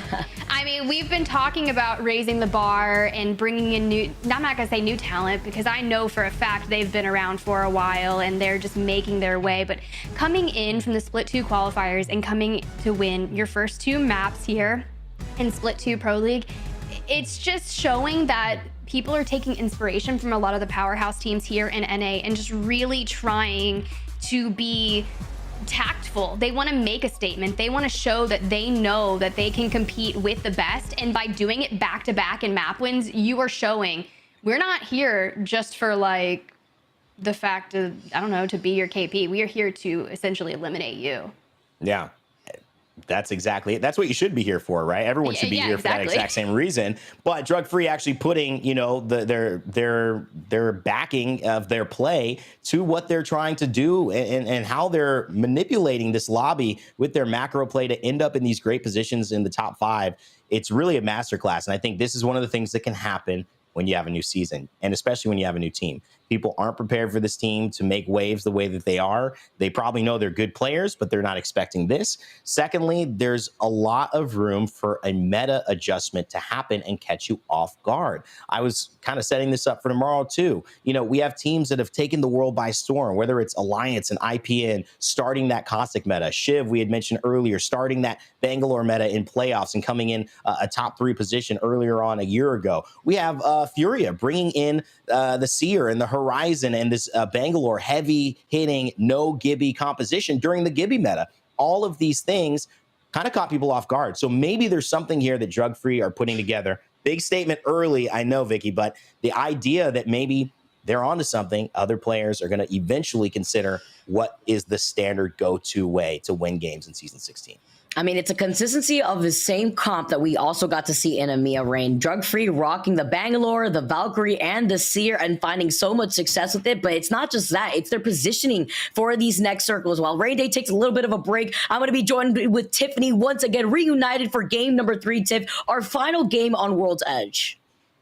Look, can Drug Free run it back and take on another victory? I think that would just be such an insane day for them, right? You come into Split 2, you show up on Saturday, you get to essentially just show out what you've got, and then we get to go again and see A versus C tomorrow. What an action-packed weekend. And typically there's a couple days in between each match day, so you don't really get a lot of time to go back now, moving into tomorrow, at least for Group A, that is. And I mean, look, I'm sitting here wondering what is going on with NA, and nothing's going on. People would immediately look at it and be like, why TSM not doing first place? Why NRG not top 3? They're washed. No, please. They are not washed in any way, shape, or form. Like, I just know that's exactly, I can only imagine what people are saying, but just not true. Not true in any way, shape, or form. Big E took a cold shower today and ate healthy. We know he's going to come in clutch later. Big E, I love how he preaches about mental health and about just being healthy all around to keep his mental in check for him to be a better player. But right now, Drug Free is taking a page out of their own book with the way that they're also playing this. This has been a very interesting first 2 games so far. We got one more on World's Edge before we transition onto Storm Point, where we can see some composition swap-ups real quick here. But we still got World's Edge to go through. I like what we've been seeing in terms of the different comps, though, Tiff. I talked about this with Rain. We're seeing a lot more Wraith here in NA versus what we witnessed in EMEA earlier on today. We still see Guild rocking the Loba from Energy. I believe the only Loba that we've been seeing in the lobby so far. A lot of change-ups too. We had seen a Caustic come out from Mamba. I wouldn't be surprised if CLG still sticks to that composition pick, but it's about the cost, or rather not the Caustic, the Catalyst and the Bangalore kind of making the rotation through these teams. Yeah, and you bring up a really good point. Loba currently sitting at a 1.67% pick rate on the Legend for the day alone in NA. It was like a 2 times pick, so that was only for, like, I guess the first 2 games. Caustic boasting about the same as well, but it's Seer, 25% on that Legend pick rate. What insanity. I mean, we knew we were going to see that coming into NA. It was who was going to join Seer on this journey. We saw a lot of different things over in EMEA, but you're right. Wraith, 7.5%, a lot more than I thought, but let's go ahead, run it back. We know FaZe and CCE are contesting it out over here at Climatizer, but we can't let this go on very long because we know Complexity lands Survey and Epicenter and has been increasingly poking around. You know they're rubbing their hands together, just waiting for the opportunity to strike and feast down on this third party. But I like the way that FaZe and CCE also played this, the way that they also disengage. We saw the rat from CCE live for as long as they possibly could out here. Sauce says FaZe are just going to be able to rotate onto the top of the high ground. They heard them coming in, and they're going to catch them off guard. They thought they could. They thought they could get on the gravity lift, but no way, as FaZe has other plans. They lose out on Phony, but they have the number advantage. Ooh, the hip fire from the Nemesis is absolutely disgusting. That 4-round burst can deal immense damage. Now the reset coming in here from FaZe, and 18 points, making them second on the day thus far, just after 2 games. It's just kind of interesting to see with Drug Free boasting 220-point-plus back-to-back games, the kind of differential that they've pulled on the rest of the lobby. They just need to be consistent throughout the rest of the day, and they'll find themselves in the top 3. That's what I always say before he transitioned onto Storm Point too, because we could see the difference between the comfort that World's Edge brings for some of these teams, the comfort that Storm Point instead brings for some of these teams, especially depending on where their POI is. If they have a Valkyrie rotating from the north side of Storm Point.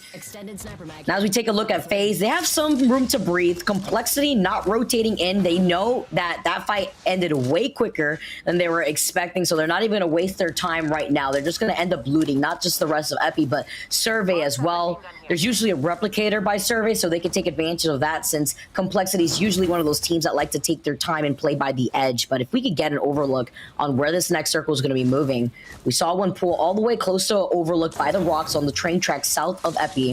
We saw one pull all the way to the west, and we are going to be getting an interesting circle out here, actually. That choke point that TSM's already rotating towards and by Lava Siphon is going to get contested quick out here. You can see TSM actually already in an engagement.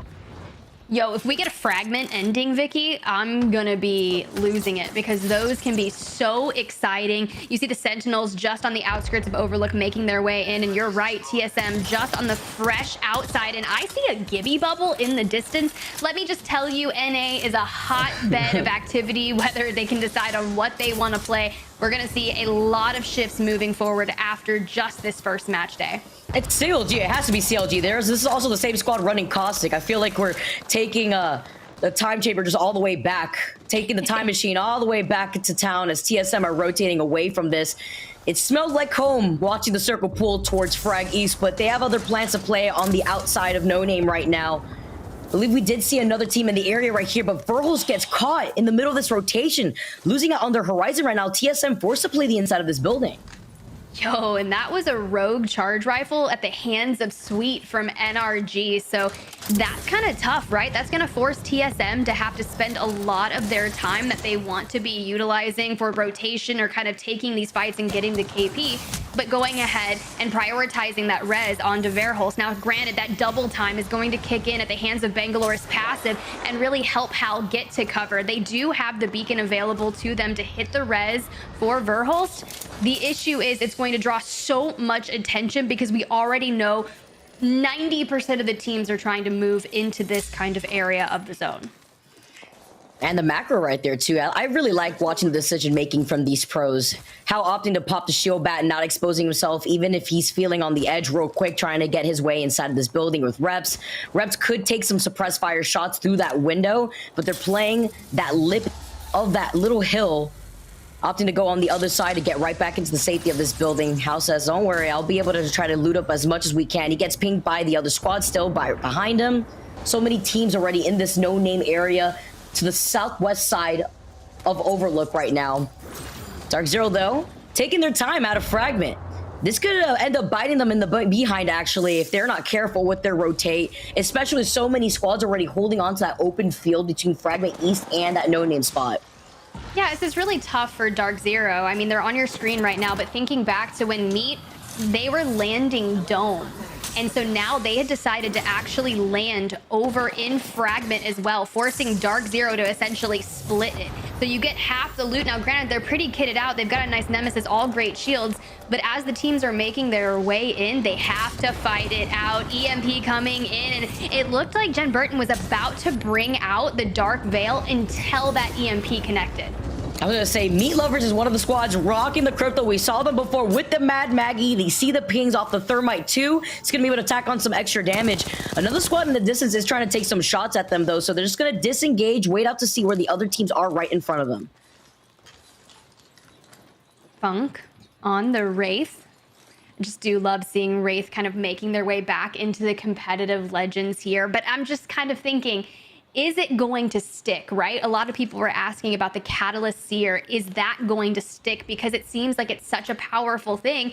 And then you look at a lot of these legend compositions, such as Meat Lovers, Crypto, Wraith, Mad Maggie. I mean, you think of the assault characters and you have to kind of garner whether the skirmishers as well. Is it meant for the team? We know Wraith can be so strong in those end games and trying to help you navigate with that portal, at least getting the double distance, and the riot drill from the Mad Maggie can really punish people inside of buildings of where you want. But look at Jen Burton utilizing the Catalyst tacticals on the piercing spikes, just laying them across the floor. You have to destroy those before you can even try to get through them. But I mean, that's just one rogue, two rogue grenades in there in a corner, and they're gonna take damage. There is action happening over on the other side between 100 Thieves and NRG. It looked like on the other side with Optic Gaming maybe getting involved in that fight by Overlook, but a lot of action also happening over by the east side. Here we go. Vaxon literally won. Is he going to be able to survive through the missile swarm? Okay, he does. The spikes on the floor, probably some scurry right there to deny entry from the zipline, but is that going to be enough? Look at Vaxon looking down to avoid getting headshotted too.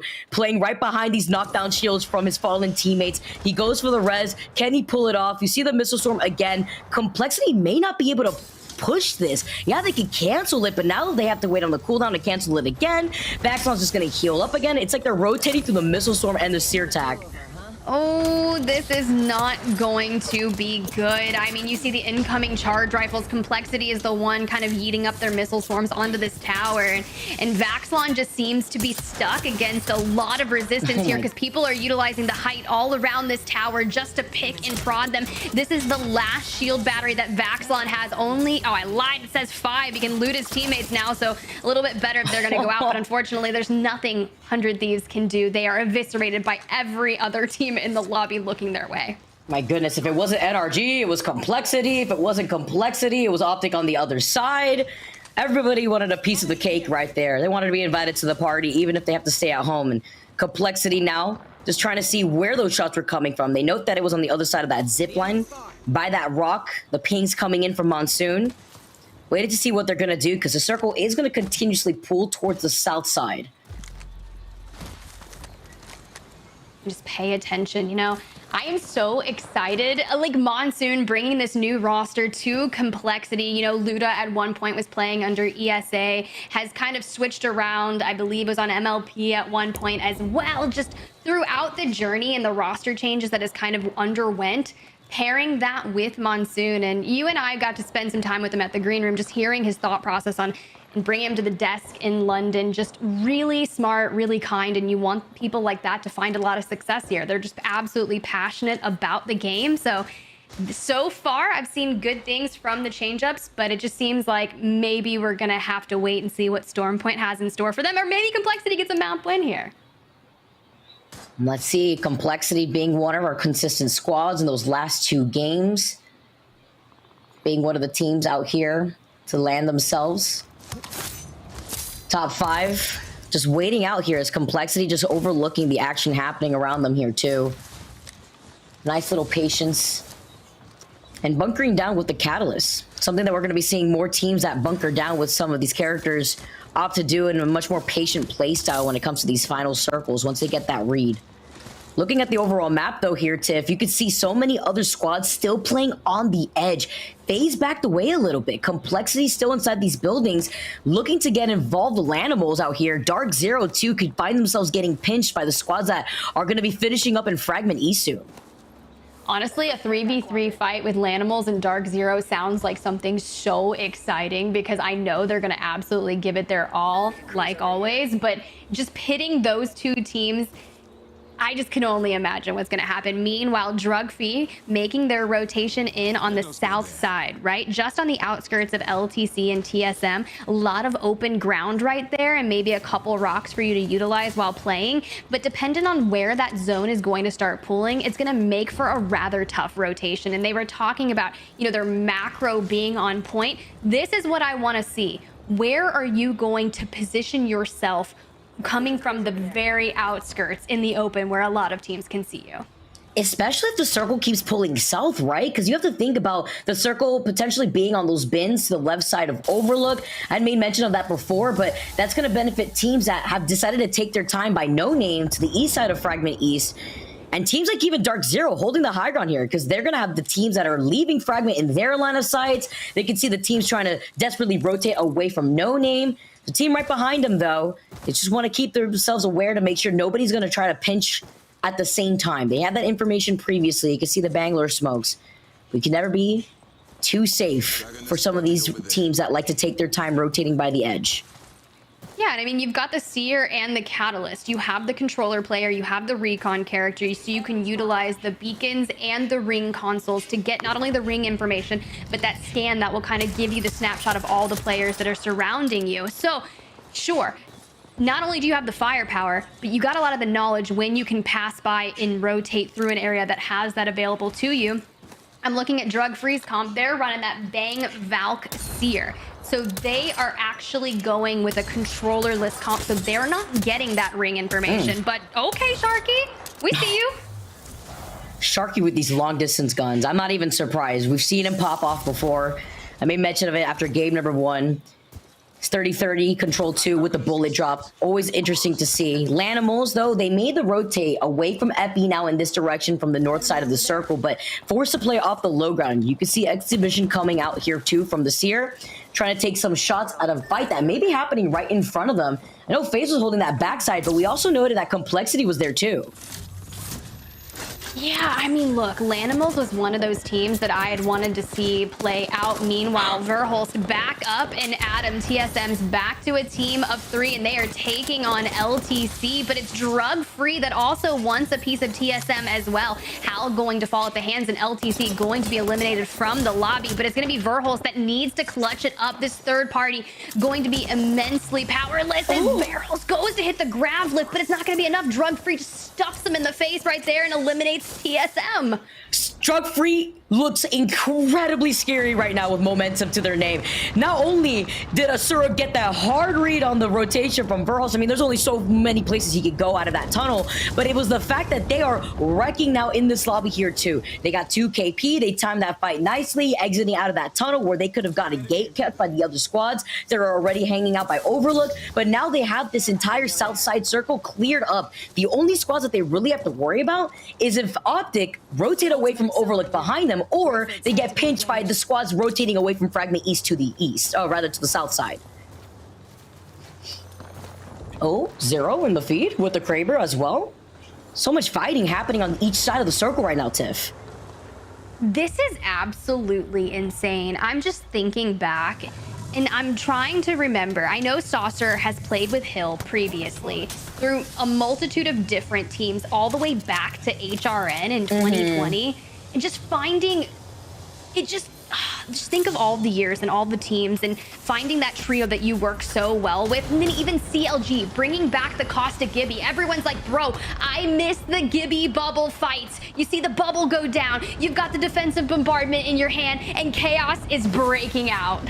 Here we go. Let's get started with the Rolling Thunder moving in and the Gibby Dome coming in clutch. CLG rocking the double big boys and the Wraith to portal them and taxi them through this open ground. It's about the plays that they're trying to pull off here, though. Trying to avoid not just the Catalyst spikes, but the Mad Maggie drill, too. Actually crazy right now. They get rid of the spikes. They're playing off the lip of the rock and the little slight low ground from the lip of this rock.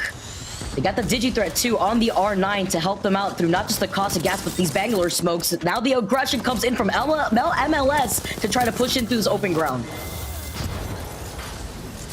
The aggression comes in. MLS just swept CLG. It didn't matter if there was a Gibby bubble down or not, because look at that. MLS able to eliminate them minimize the damage taken and reset so impeccably quick that now they just need to turn their sights on with 15 seconds remaining to get into that next zone. So you start looking at the power positions that you need to get and take away. That Dark Veil kind of impeding a little bit, but it's going to hide you as you retreat back to the building. Native Gaming on your screen playing from the RV. Yeah, we've seen a lot of people try to fortify this, but with the open windows, we've also seen it kind of backfire. FaZe are going crazy in the feed, getting some knocks with the grenades. Talk about Native now inside of this building currently as well. They finish up Land Animals looking like they're in a lot of trouble. 12 squads left right now. Saucer's still finding some knocks though. Now that Shubi goes down, that means that Drug Free is getting involved in this next fight here too versus MLS. Can we talk about Klain? That portal right there was everything that we were talking about. He was able to move from so far outside the zone onto the edge of the zone. They're working on getting that res off onto Bullet. Klain and Kenny both fully healed up. That is everything. NRG though, Drug Free eliminated 11 squads, and look how small this zone is. NRG 3 eliminations to their name thus far, sitting on triple red, and you've got Guild throwing down that black market so they can make sure they are completely kitted out for what is to ensue. NRG, the only team right now to be rocking the Loba, feeling comfortable with what they're bringing to the table with the black market. Dark Zero get eliminated in your feed right now, thanks to some help from FaZe and GE here. Bullet also gets that knock with the Cyclone, so a lot of action happening on that north side, while NRG are just going to patiently wait by here. They're going to have to start moving in less than a minute into that next circle. Time is of the essence. They do have the jump tower available to them, but they may decide just to kind of obviously walk it in. There is a Dark Veil, but it seems as if they're going to come straight behind MLS. Should they keep the high ground, which I think would be mission critical to this. Native Gaming swinging, and just like that, MLS eliminated, but not before losing out on Klain and a knock onto Kenny. Bullet might fall here as well. NRG just eviscerated them. NRG with a great rotation onto that high ground to scoop up some KP while they're at it. Now they're backing away in time. Wondering how those comms are sounding right now from Sweet. You talked about it before in the pre-show. The 900 IQ comms coming in from Sweet, predicting all 5 steps ahead basically of where NRG usually is. Rocking not only full red Evos, but rocking 8 KP to their name. Completely clearing the south side of the map, but they're crossing over some open ground right now. Sentinel's not looking at them. Optic not looking at them. They actually may get involved in this fight with Optic Gaming playing up the low ground of this building. A lot of shields being cracked. They're trying to individually swing this entryway to the building and put some damage down, but I don't think they're going to fully commit just yet. Should they grab a knock, maybe that would give them the opening, but you don't want to really throw anything thus far, especially when people are really marking open airways with those thermites.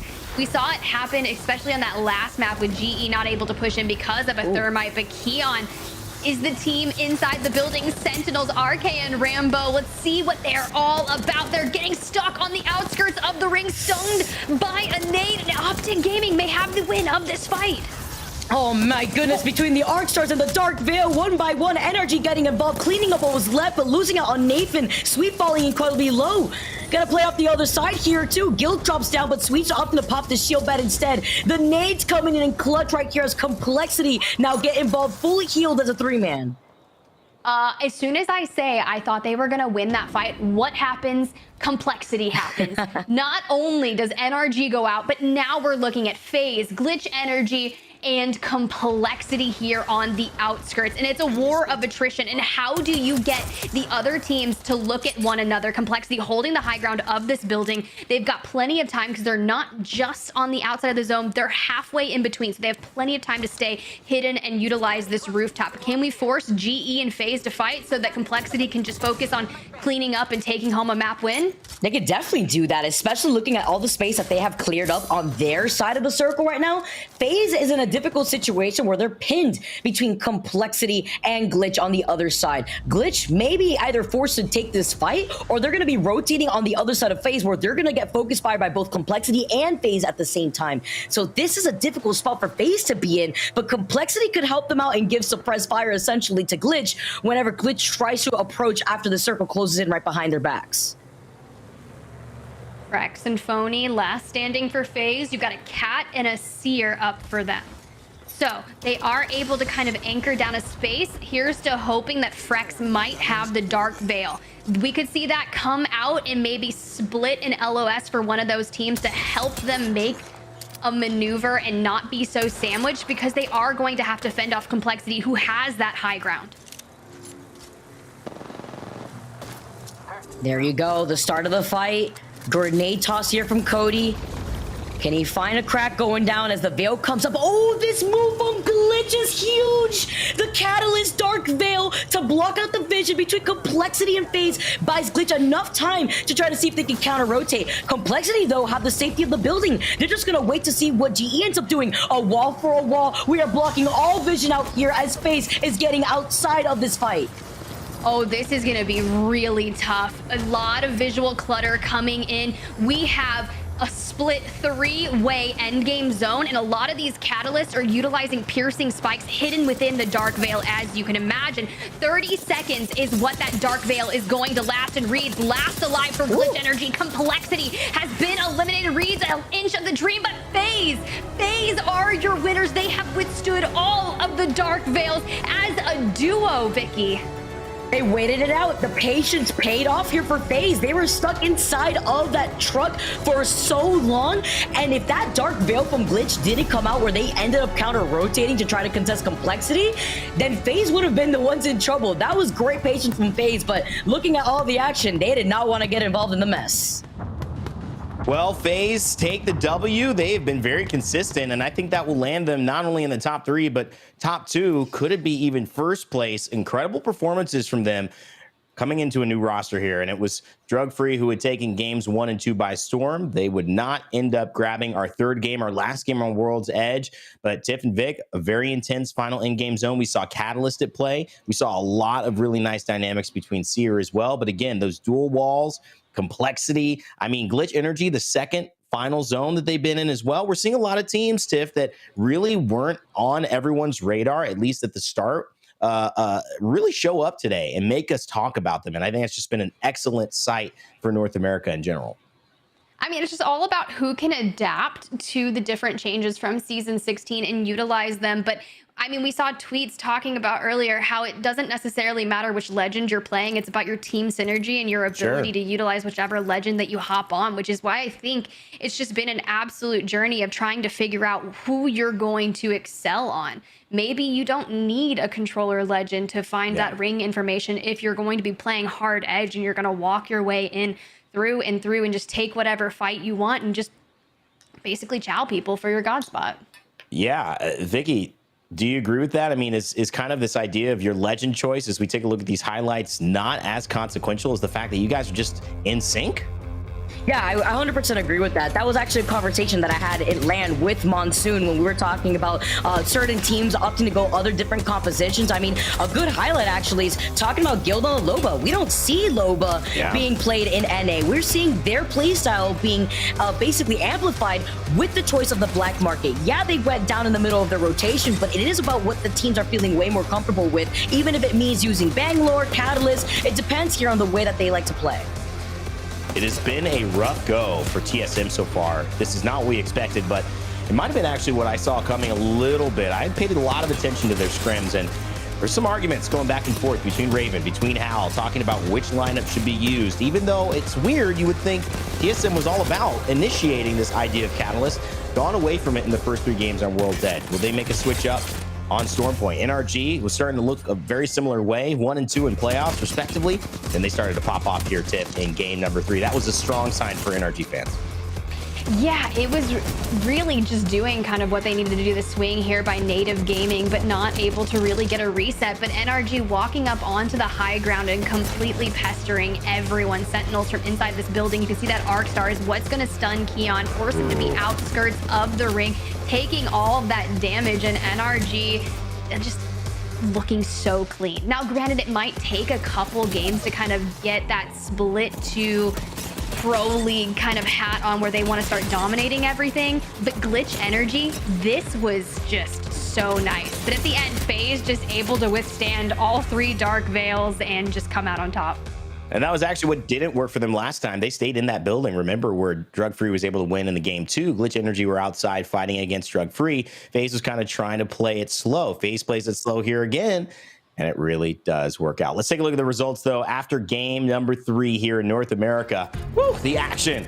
It's been phenomenal. 21 points for FaZe. Glitch Energy right behind them. Their second top 3 in a row. Complexity rounding it out with 10 points in the 3rd position. Team Diverge, 5 placement points, no kills. Diverge holding it down in the placement category. That's one way to go, and it's okay.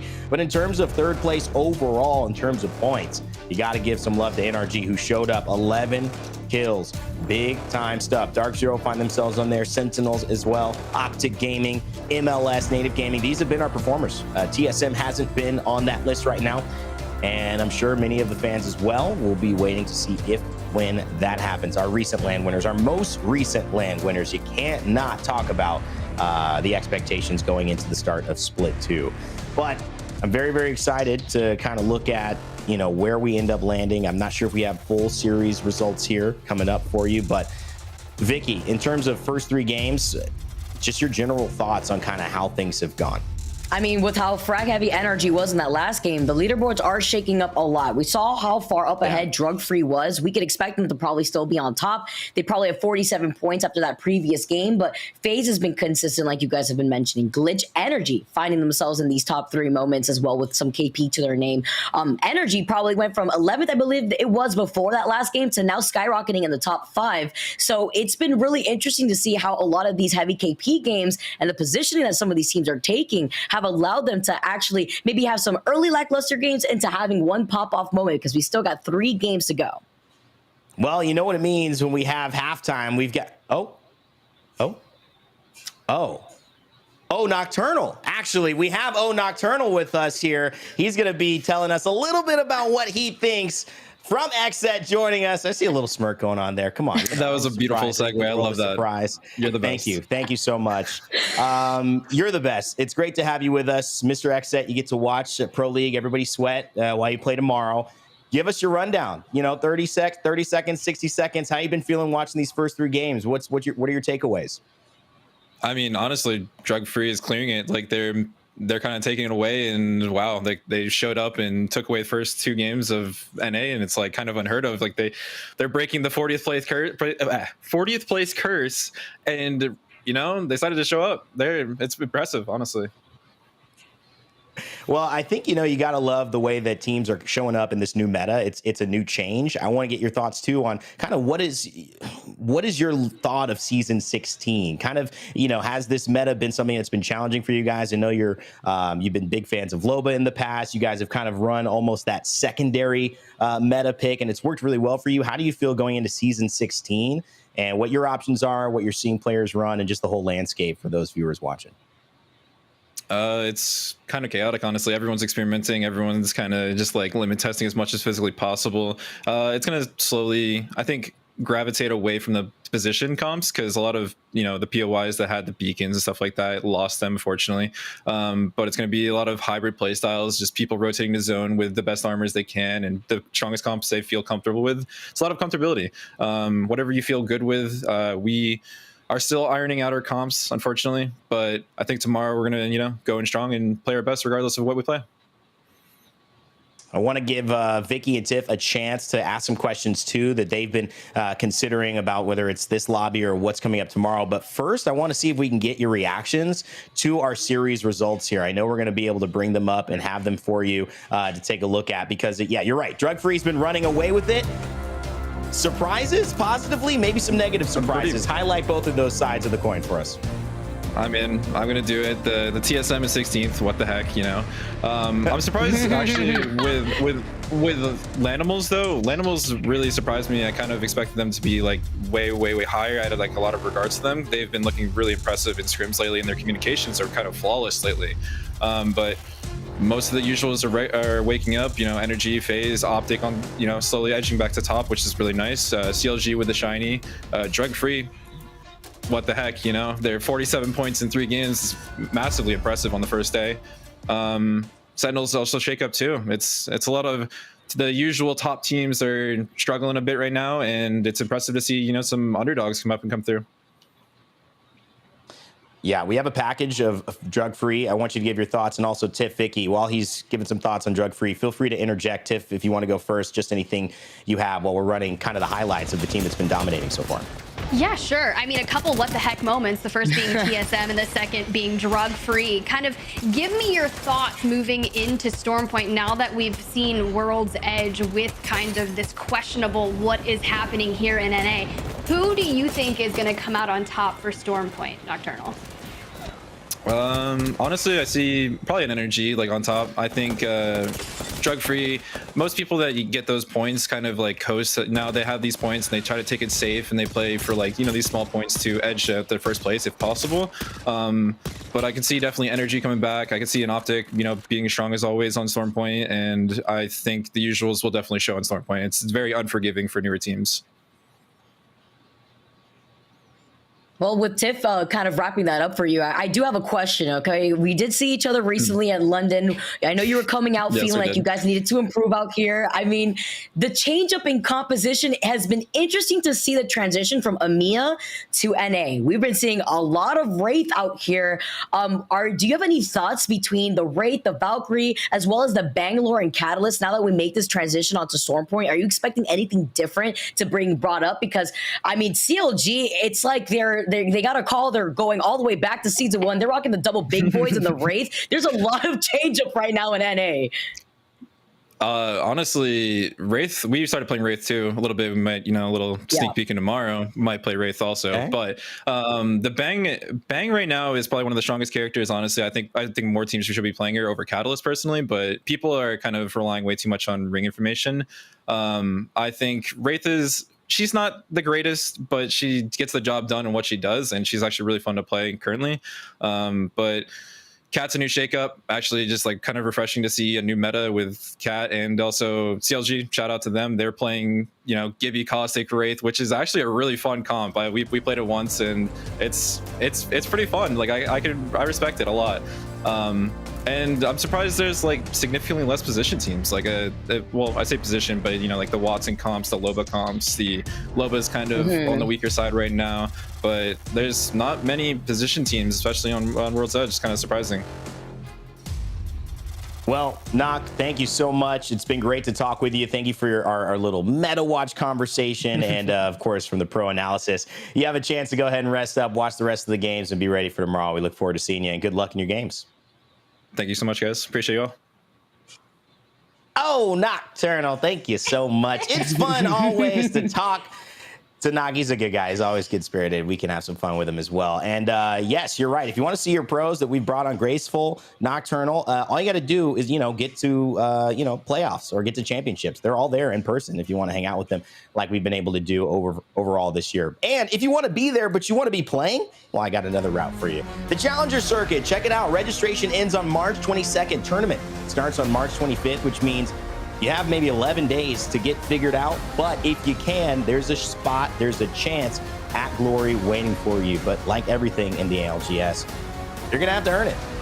Challenger Circuit, available for all of you. Hey, ladies and gentlemen, what a great start to today. We had 2 drug-free wins. We had a FaZe win, brand new FaZe squad coming in. Can they continue to do it? Will Phony, Frex, and Snipedown prove they're the real deal, a brand new trio with experienced veterans, or will drug-free be stepping it up even higher? Will NRG, like Nock said, dominate Stormpoint? All of that on the line, and all of that coming up right after this.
WD Black, the official storage partner of the Apex Legends Global Series.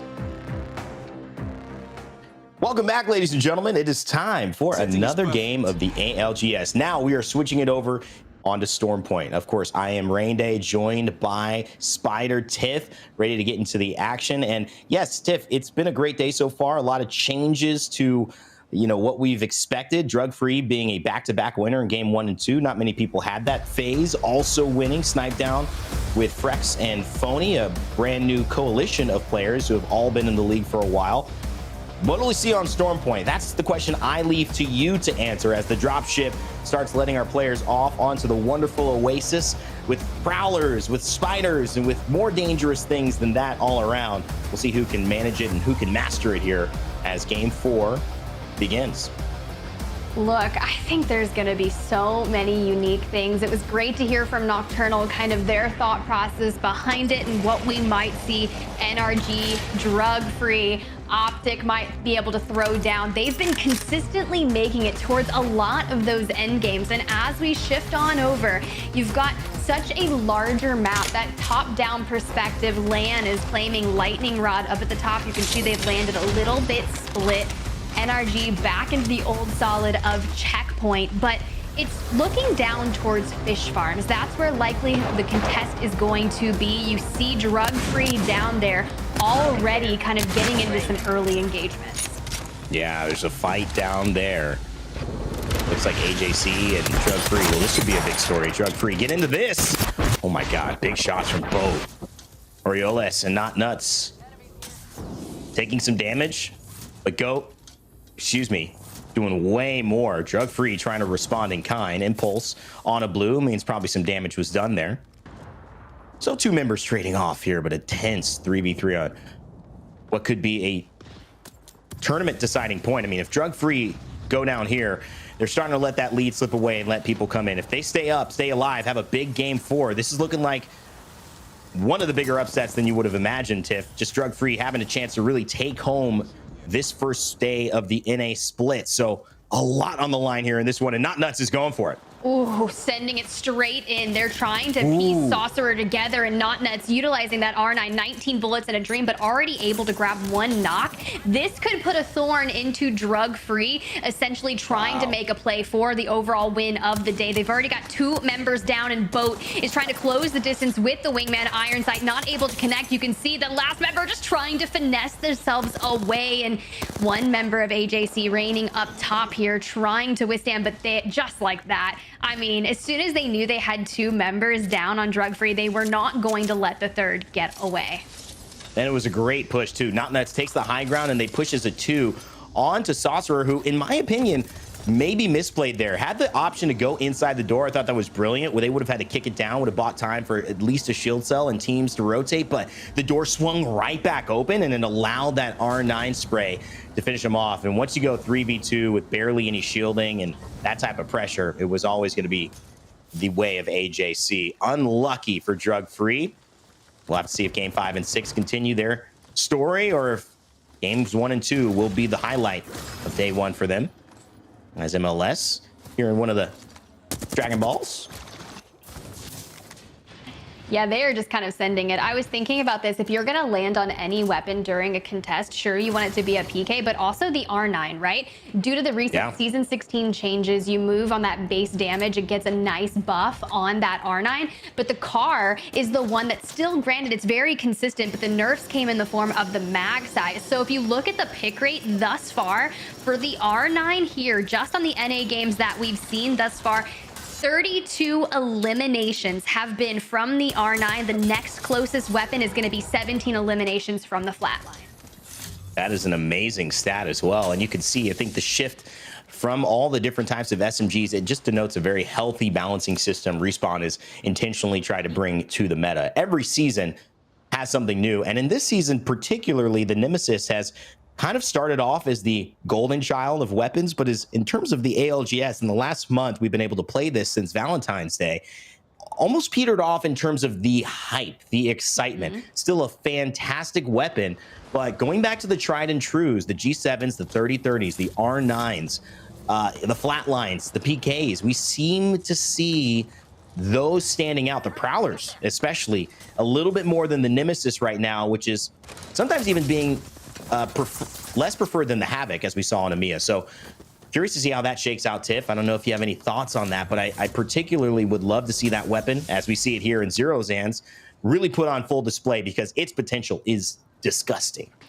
It's disgusting, and I know there are gold Nemesises at one point lying around the map, but you have to think about ammo conservation. If you have like so much energy ammo to boot, then you're gonna be totally fine. You can see Zero, 320 rounds of energy ammo, but that base mag on the Nemesis only has 20 rounds. And with a 4-round burst weapon, that's 5 different bursts, if my math's correct, which is always really scary to do on broadcast. No, you're good. You're good there.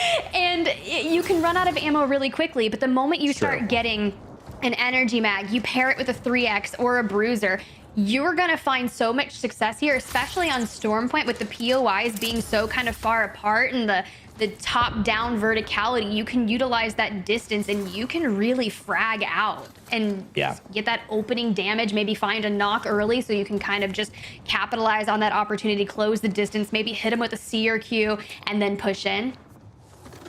Yeah, I love the way that you're breaking that down. I also really just love micro chats as well. It's part of me that loves making content and getting into the minutia of things. But when the Nemesis actually gets ramped up, it is better than almost all the weapons that you are going to be seeing. But the problem is, it's that, you know, tick boxes type thing that if you don't tick all of them, and it's the first couple of shots aren't as good as most weapons. The second, it's about even. And when you do finally get that third ramp up as that passive of shooting faster, the more that you shoot it, that's when you really get the value from this weapon. So late game scenarios, when you have a lot of ammo and when you're really able to take advantage of being able to shoot consistently without being pressured up close, I think that's where the Nemesis is going to shine. So 2 times, 3 times on this weapon, I think it's going to be exactly where you need to live. And I think it's going to be really more on an anchor character versus somebody who's going to be getting up into the mix, like a fragger, like somebody who's going to be the entry point person, like on a Zane. I don't think a Nemesis is going to work as well on a character like that or a player like that. And so it's going to be up to, you know, the reps of the world, maybe the Onmus of the world to decide, is this better than a 30-30 for me, and having maybe a flat line or something a little bit more consistent in this position of trying to hold down and call for my team and not necessarily be first into the action. So a lot of great questions, a lot of great conversation here as well. Let us know in the chat what you think about the Nemesis, and if you're liking it, you're feeling it here in Season 16, as we head over to one of my favorite areas, off to gaming. Dark Zero as well, holding your barometer and a little posturing, Tiff. No, not too much fighting, but just making sure they don't take a step out of line too far. Yeah, with a lot of teams starting their rotation onto the barometer area, you start to think that this is technically where they have decided the end game is going to be operated from. And there's so many levels to barometer and the ability to play multitude of different places. Optic kind of playing this side tier area. They can go up, peek around, but you heard Nocturnal mention like support characters and Loba not necessarily being as viable here, and maybe only a couple of them in the lobby. And the challenge of getting resources late game, we're typically not going to see maybe some banner crafting, that perk that support characters have the ability to do. We may have seen that in ranked, but I don't think that's going to manifest here on the pro level. I agree with you. I completely agree, and it's going to be an interesting way to also see, just, do we even have support legends from the class perspective valued at any rate for the top 3 spots? Loba is close, but in terms of Gibraltar and in terms of Newcastle, it seems a very far cry, considering that. Changes maybe to be made mid-season, maybe to be made next season. Either way, these players going to be on their toes, adjusting. And I think that might have been the theme as we head into our final 3 games, Tiff. The theme so far for me has been, you know, what the heck? What's going on? Everyone's doing different things. Nothing's quite securely working, like we've seen Fire Beavers kind of dominate in EMEA. I'm waiting for that moment, though, and I do think maybe Storm Point is when we're going to see it. Yeah, I mean, things are moving a little more slowly thus far, which I can respect. It kind of happened that way in EMEA. The first map took forever for teams to start whittling down, and teams are just kind of trying to poke around. 100 Thieves hitting a little bit of a rotation there, finding some arrows connect on the bow check, some early poke damage, give you the information of what these teams are kind of rocking with. Dark Zero sitting on 2 purples and a blue, just kind of vibing out on the outskirts of the ring, but a lot of hard edge fighting not necessarily happening just yet. I feel like teams are trying to set themselves up for success, but utilizing the bow check, Vaxlon just maybe looking to get himself onto purple. 100 Thieves want to have a big showcase this season. Bow check in hand for Vaxlon. Only a few shots. That should get right back up to a purple. 100 Thieves sitting on 17 points. FaZe Clan currently in second place, but our highest in terms of the point total alive in the lobby since Drug Free is down, sitting on, I believe, about 45 points. But remember, they had 43 after 2. So it hasn't been a great last 2 games. Maybe this is the biggest story so far. LAN winners in London, every single show we've had today, and it's been at least 2 and several opening moments. We've seen the clip of TSM winning and then taking that trophy into their hands, raising it in the air to the chants of the fans. They've not been anywhere today so far. And I wonder if this lineup, the Valk, Bangalore, Seer, is going to give them a little bit more than that Horizon lineup, having Verhulst on that, had given them on World's Edge. I mean, Verhulst is a nasty Valk player, just able to move freely, utilize that jetpack passive to navigate the rooftop of buildings, and it might play better here on Stormpoint for them, but I've seen such good moves out of them. I just think maybe they've just got caught out on rotations or maybe had a misstep here and there. I don't think we need to look at TSM and be like, what the heck? It's just kind of fun to do. It's almost like a troll thing at this point. But I just know. Are they good? Are they even good? I don't know. I mean, look, there's so many different ways you could look at that. A switch will turn and then they'll just put 2 maps back to back of high scoring games. And then everyone will be like, all is right in the world. You know, it could happen. It started off slow a little bit in EMEA for Ascend, who had done so well in Split 1 playoffs as well, and started turning some gears together towards the end of the map series earlier today. So I think that could happen here with TSM. Yeah, to your point, you do have to go into this with the idea that it is a season, right? This isn't the LAN championships. This is a season. There are 9 days before you get into your 10th day, which is the regional final. So you don't need to have it all figured out right now. In fact, maybe a little bit of loss, a couple of pieces of strong information. Yeah, on the negative side of that's not working for sure, will help you in the long run versus figuring it out, playing just the static comp that you know is going to be pretty good, but maybe not the best it could be. And I think that's where the conversations, if you watch their scrims between Raven, between Hal, is going. It's a bit contentious at times. It's frustrating at times, trying these compositions, saying, how can we play into this? We've got nothing we can do to siege a building if the building is being held by Catalyst, but giving it a go anyway, trying to figure out how it can work. That's part of the dynamic, I think, of a great team. You know, the push and pull of ideas and minds going at it to ultimately get to the right solution, because that's really all that matters. It doesn't matter how you get there. It's just getting to that right solution at the end of the day is what these players care about. Yeah, speaking of getting there, let's think about this. TSM finding themselves just outside the ring. They've got a couple teams lying in their wait of trying to make that rotation in. A good map update. Shout out to production behind the scenes. You can see that circle is going to be kind of cutting into a lot of those chokeholds, those 3 mountains on the right, where you can see Team Diverge, MLS kind of holding that outer ring as well. So looking to this, you've got Native on the outskirts of the outer ring to the left, TSM just outside the ring to the right. And if they don't move in and secure a place, then they're going to have to contest with GOAT and the likes of that team behind them, kind of rotating just on the tail of them. And one team to realize that I've noticed, especially in scrims, is the ability for TSM to fight forward, knowing when they're making a play that it's better to chow the team for that spot forward, or else they're going to lose and get sandwiched from behind.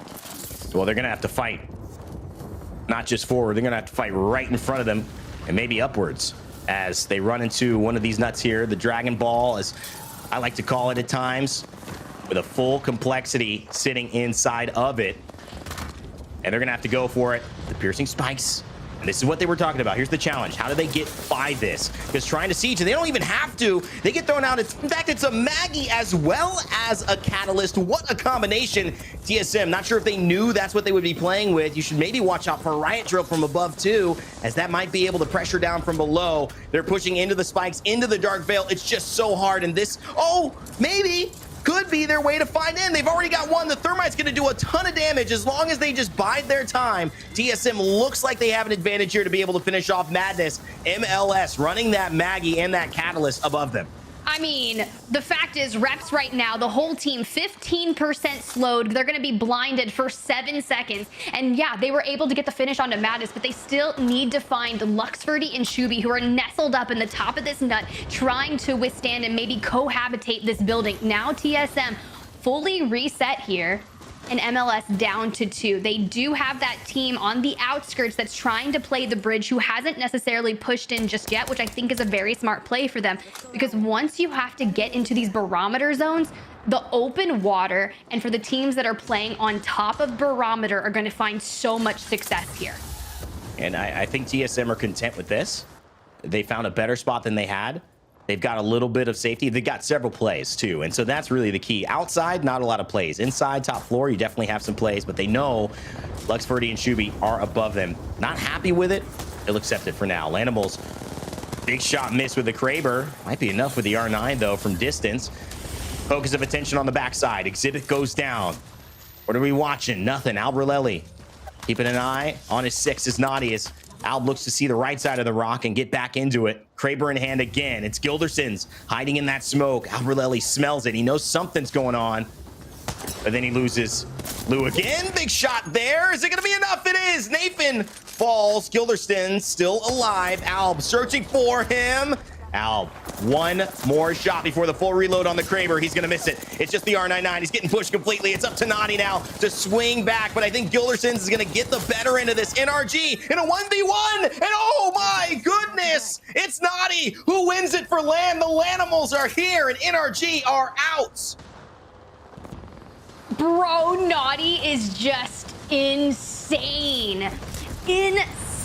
Probably one of the best players that I think could have been on that Lanimals team. We saw Nocturnal talking about it, saying, you know, I thought they'd be doing so much better now, and especially that what the heck moment with TSM as they fall. Ouch. They're just not able to put something together here, and they're only going to have 2 more maps after this. MLS eliminated as well, 12 squads remaining. This barometer zone is going to be absolutely brutal, but the fact of the matter is the team that was mirroring TSM's rotation, and instead of pushing into the nut, they took that bridge. That's going to be Not Nuts, Orioles, and Goat. They were able to get through into the next area by just playing that bridge and rotating in under the guise of the Bangalore smoke. Unbelievable. NRG, TSM fall just like that. Lanimals fall as well, and it's Dark Zero. Oh, little spanner in the works. Didn't expect that after Naughty stabilized. But then again, so much damage. Trying to re-stabilize after a fight is so close. A 1v1, just a few inches of health left. It's usually very difficult to do, especially in a lobby that moves this quickly. It feels like you can't step a toe to the right or left without getting seer scanned here. That is this meta. Players giving us their opinion on it. Either way, it's difficult to play by, especially if you do not have a lot of room to go. Vaxlon, though, beautiful shots with the bow. One more. It's a good guess to go left. He knows he shot someone nearby. He's peppering. He's going right now. He is so close, and that grenade is going to give him the information he needs. But can he follow up on it? Ooh, okay, they're trying to hit a bat, and he's able to grab them for 70 flesh. It's going to connect, and now he's able to toss the bow check, but not before getting peppered from above. Picks up a rampage, not able to get himself a mag or anything, but was able to get a sight, so that's going to pull at least that. He's going to go back in for a little bit more, plenty of ammo, so really setting themselves up for that end game. But 100 Thieves currently 6th overall on the day, picking up 3 eliminations thus far. 10 squads left as we look to move just a little bit further to the left of Barometer. Scurry looking for a good Dark Veil lineup to make their move. 100 Thieves, 5th place at championships in July. didn't even make the finals when it came to Split 1 playoffs. Their tour for redemption starts now, and it might just start this game. Let's go ahead and do a listen in with 100 Thieves and see if they could pull off a win here. Sponsored by WD Black. I got a bat. You can see them on Get screen. ready to shoot diamonds. We gotta peek right. We gotta contest this. Peek right now. I just got shot. They're getting shot too. Get ready to walk up my side. Walk up here now. Walk up here. I knocked one. I knocked to Watson. Wait on Another bingo. We gotta go up. Yes. We're fine. Take the spot. Take the spot. Yes. Take the spot. Get space. Team on height still. Team on height. Take the spot. Get space. Okay, we're gonna need to wipe over here. Picking. I'm nading it. Push. I'm scanning for you. Push together. Yes, push together. Get right through Q. Give us a cue to peek. Peek. No. Careful. I'm batting him. Careful, don't let him slide across. Army, you're peeking on him. I'm coming. We're fine. There's still teams over here. Yes. I got They're gonna peek on you. Can we wipe above maybe? The team's still on height. In on height still too. Look for Algs. We need to look for Algs. Take this. Popping. Can we wipe? Jump off. Come to me. I'm gonna get a scan here. Zero down. Got one. Wipe this guy. One shot. You want me to come over there? Got him. I'm coming out. One team. Player. I'm front of you. You're low. I'm coming to look. Peek it. Fuck. I hit her 100.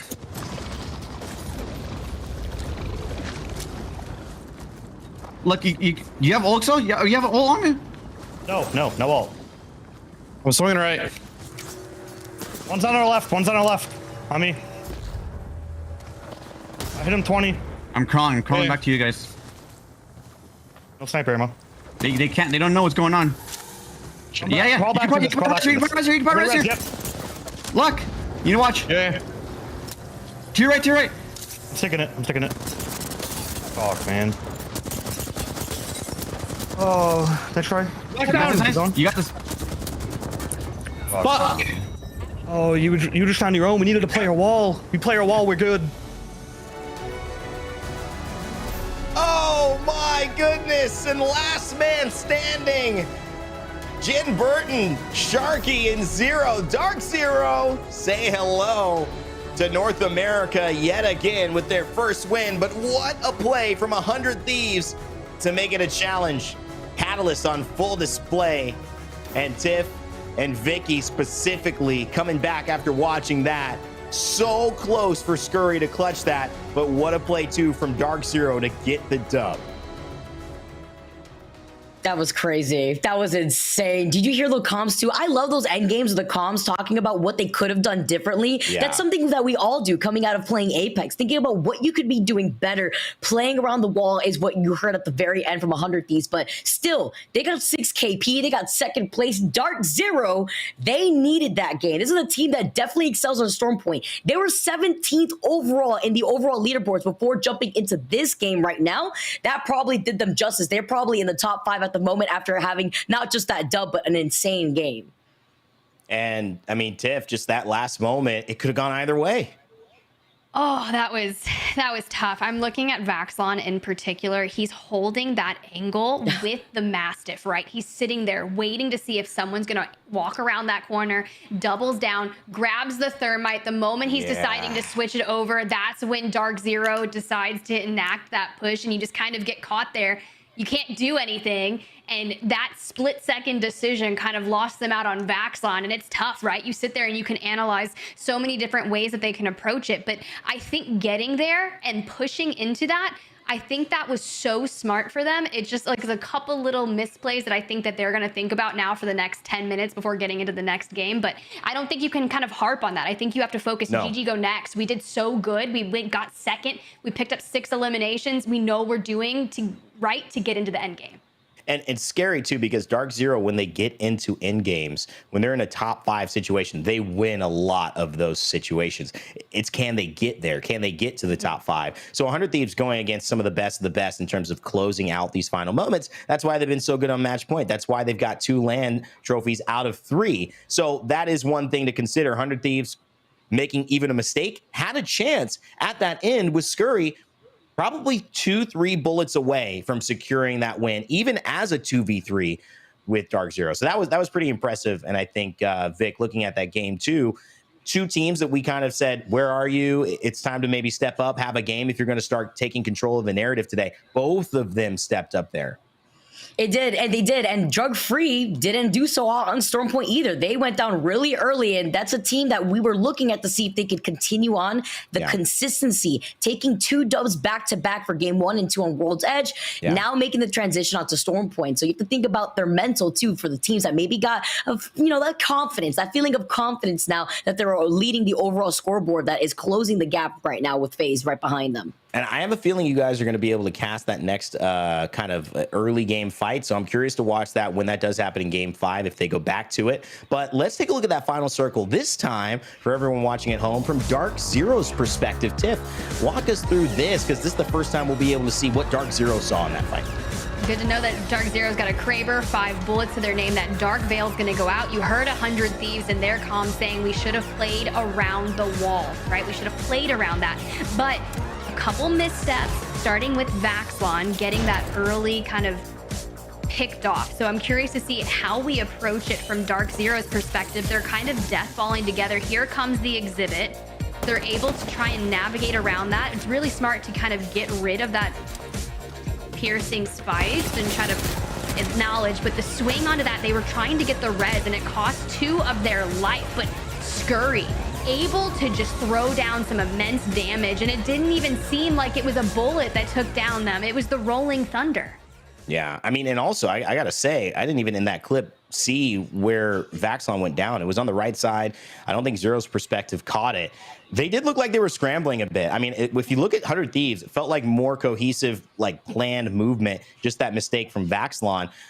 Zero, Sharky, Jim Burton felt like they kind of just walked into a good situation, and that goes to show sometimes it may feel like a masterclass on one side. It might be a disaster on the other side, and that's why it looks so good. And vice versa. It might look really good on the other side, and it looks even better on the other side. So that's one of those things that we have to consider. You got to have both perspectives to put it all into perspective. And for the points, well, let's go look at them. After 4, it's going to be Dark Zero with a beautiful win here. Wow. 25 points, 13 kills. Now that's coming back into the mix with 100 Thieves, Glitch, Energy, Complexity, and Team Diverge rounding out the top 5, Vicky.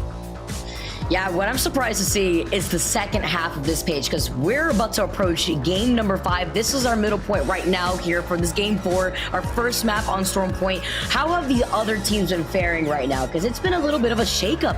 TSM dropping down early again. They got 1 KP. Lanimals have had this consistency of cleaning up KP. It's the positioning. They haven't been getting the positioning points for these final circles. They keep going down around 11, 12 place out here, but they're getting the KP necessary. NRG as well. Unfortunately, dropping down early right next to Meat Lovers. Series results in front of you right about now. Drug Free stays in the lead. Can you believe it? Those 2 games making a lot of work. FaZe got the win as well. Tiff and 100 Thieves, Dark Zero bounce back up into the top 5 next to Glitch Energy. I mean, look, this is pretty exciting, but I think it was 43 points were attributed to the first 2 games of the day for Drug Free. So I said the same thing with Fire Beavers. They kicked off map number 1 with 30 points over in EMEA. And then they went on to win 3 games in total on EMEA. Drug Free now going to have to win that early game contest down in Fish Farms and Mirage Trois against AJC if they want to stand a chance at putting some points on the board. And if you want to approach it kind of safely and coast on the points that you've already kind of gotten, like Nocturnal was talking about, then you can't go down on a contest early on.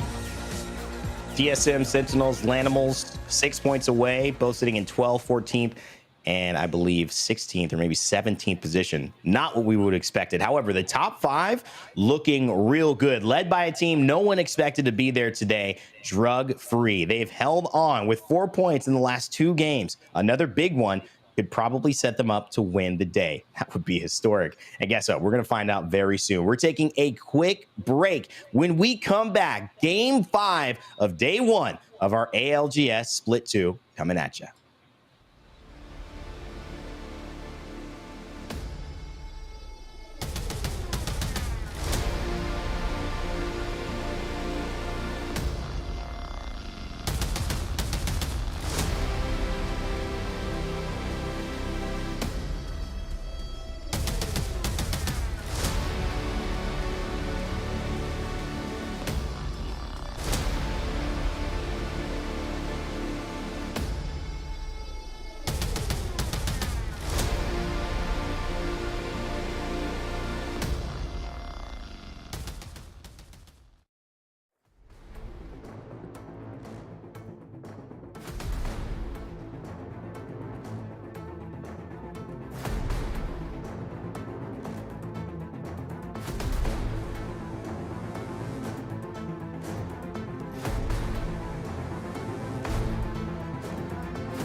Monster Energy, the official energy drink of the Apex Legends Global Series. Well, Tiff, if it's the official energy drink of the Apex Legends Global Series, why aren't you drinking one right now?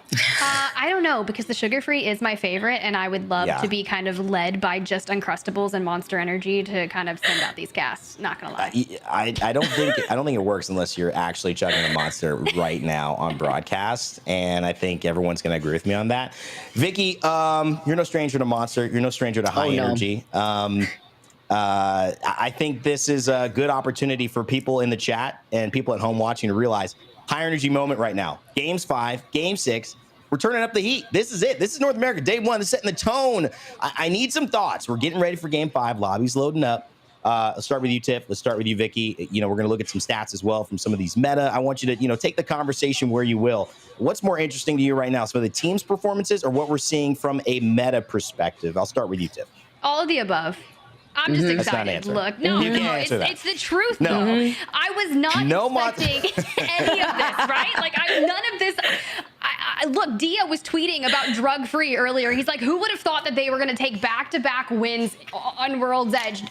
Look, I'm not trying to say that drug-free isn't talented, but just like getting on the world's radar here in this Apex Legends Global Series, a lot of people look towards NA being one of those regions that have a higher caliber level of teams, and you want to know that going into a playoff series at the end of this split, that you are going to have to compete against the best, right? So holding yourselves accountable and seeing teams coming out of the Split 2 qualifiers doing just that, I think it's beautiful. So what I'm looking for these last 2 games in particular, it's getting out of that 50-50 contest over at Mirage Etoile and Fish Farms. And now, you've heard Raven talk about it, I'm sure, Vicky, how you should approach contests, that you can turn it away from not necessarily making it a 50-50. You can turn the tides. And if they're all going to land on Mirage Etoile, start that party, cause some audio clutter, and just get wild with it. Yeah, I was going to say, also trying to play devil's advocate out here, looking at the second half of the overall standings, what's going on with the teams that we were expecting to perform? Where TSM? Where Lanimals? Where Sentinels? No, for real though, it's wondering here what's going on with the consistency. Is it because these teams that we're seeing at the top end of the leaderboards started off really strong? They have that confidence. Some teams are waking up. Dark Zero, NRG, they're waking up right now. NRG came off of World's Edge pretty strong. Dark Zero started Stormpoint extremely strong. I want to see this consistency though with the teams that are trying to figure things out, experimenting with the meta, come out on top now that we have 2 games left here on Stormpoint.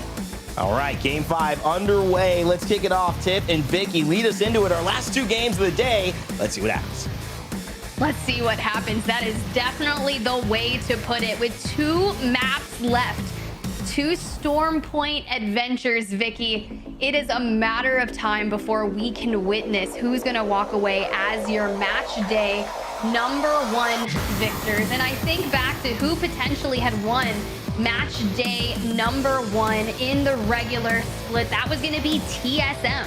They had 2 wins on match day #1 and had taken the win by 4 points over the former team Atlanta Premier, now Oxygen Esports. Actually crazy to see how these stats have been able to rack up for some of these other squads. Coming in, drug-free, of course. This is a team that we've been talking about a lot, but they've been quiet, like you mentioned, the last 2 games. I think Game 3, they only secured like 4 points. Last game, obviously, one of the earlier squads to go down. Now time to see this potential contention that we saw earlier on, and it is still happening right now, Tiff. The fact that they are electing to go straight on 3v3, what a massive battle. You just need to come out on top for this. I feel like we're in kind of a training arc of an anime here, and you've just got to withstand the battlegrounds that is Mirage Etoile. But you got to think about AJC. They kind of got fed up at one point, and they essentially tried to isolate the Seer character of drug-free, and they had an R9 in hand and just kind of pushed them. But now it looks as if drug-free is going to potentially bring that fight to them. Not Nuts going to get tagged up, does have an alternator and PK, which isn't necessarily horrible for this contest. Oh, they get the first knock here. Drug-free having the lead. You can see the reset from Saucer as he pops that shield bat. They give up the high ground. They drop all the way down. but Drug Free already looking a lot stronger here. Impulse has the triple take and the wingman in hand. See if he can get a nice cheeky out. He drops down. He's on the Valk. He can just fly up if he needs to, but he needs to prevent the rest from coming out. Oh yeah, I don't think that res is gonna happen, and they might as well just utilize something to go ahead and put the nail in the coffin there. And now you've just got to look for the final 2 members. I feel like you kind of go ahead and pick up this KP because they did it to you in map number 4. Just do it right back to them. And something that I thought was really interesting, Vicky, that I was like kind of just interested by, Fire Beavers. You got 9 Impulse tweeting out, hey, I won the first game of Pro League 2 as well because of NA, because Impulse on Drug Free. And I was just like, yeah, Fire Beavers. And I was like, wait a second, are just Impulses that much more talented?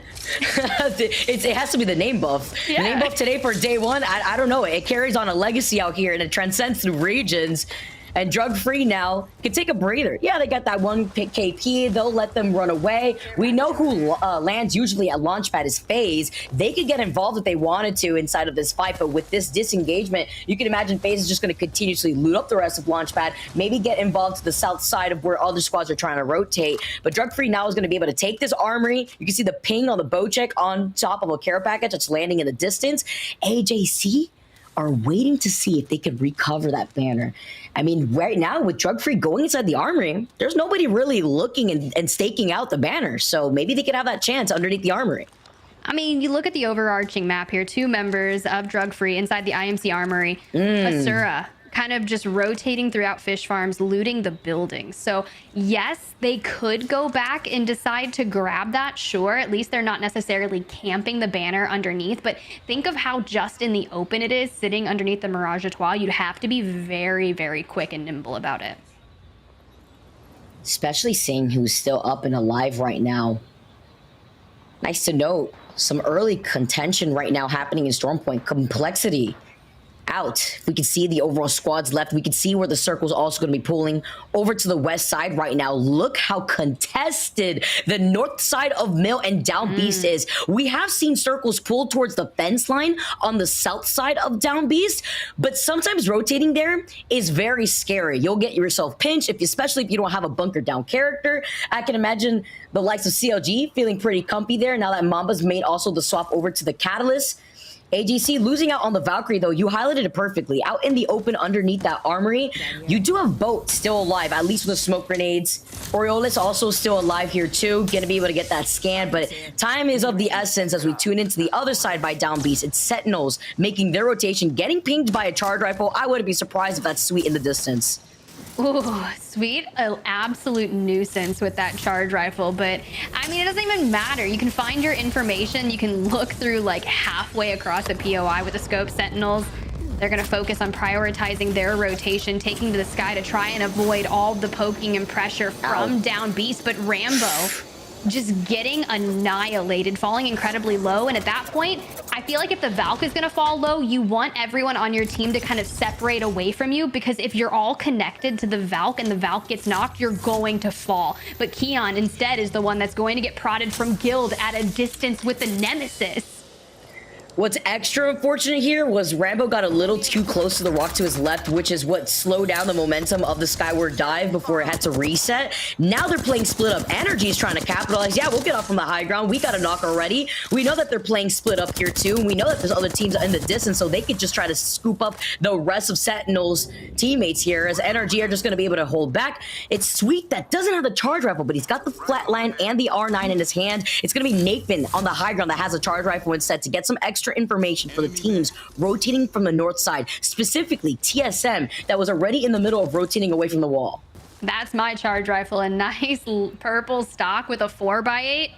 Chef's kiss. If I'm gonna hold it, that is what I want to have on it. So Nathan doing work from top of Down Beast, but it's TSM that has made their way just underneath and has been continuously on their rotating path. The last we saw for them, they were just making their way into North Pad, so they are on that fast trajectory by foot. Just waiting it out, patiently making their rotation is TSM. Only team ahead of them right now is NRG, right next to Down Beast. There's teams taking their time to rotate into that next circle that want to take advantage of the replicators. Thinking about Lanimals that have actually been slowing down their own gameplay. Rather aggressive team now, playing more by the edge currently on the north side where no other teams are. TSM gets scanned by that survey beacon. Team getting all the information to see who's within the vicinity right now. Well, I mean, the fact is they've made it into a building on the outskirts. Now are going to be able to hold out any team that wants to try and make their rotation towards that building. But 100 Thieves whipping the trident around, getting a little whiskey. There is some crafting up ahead. They do have 1 med kit available to them and 25 crafting materials. So, I mean, you could pop yourself a med kit in the replicator should you decide to need it and go for the long haul, because you're pretty far out of trying to make it in. So I think that's what we might see. Maybe some battery refreshes on. Be nice to see if they could craft up some extra Evo shields there too after making the rotation on the Trident. Now that we get to go for an overlook of Down Beast, NRG are in such a good position and playing split. Look at Sweet Spot. Lanimals could isolate him, and NRG is going to have to forcibly give him suppressed fire. You can see the pings now going down by Guild. He's got the Nemesis in hand, and Lanimals, Lou, falling incredibly low. He puts down the portal. Let's see where they're going to be able to go to close in that gap. I mean, this is typically what I've seen happen in scrims.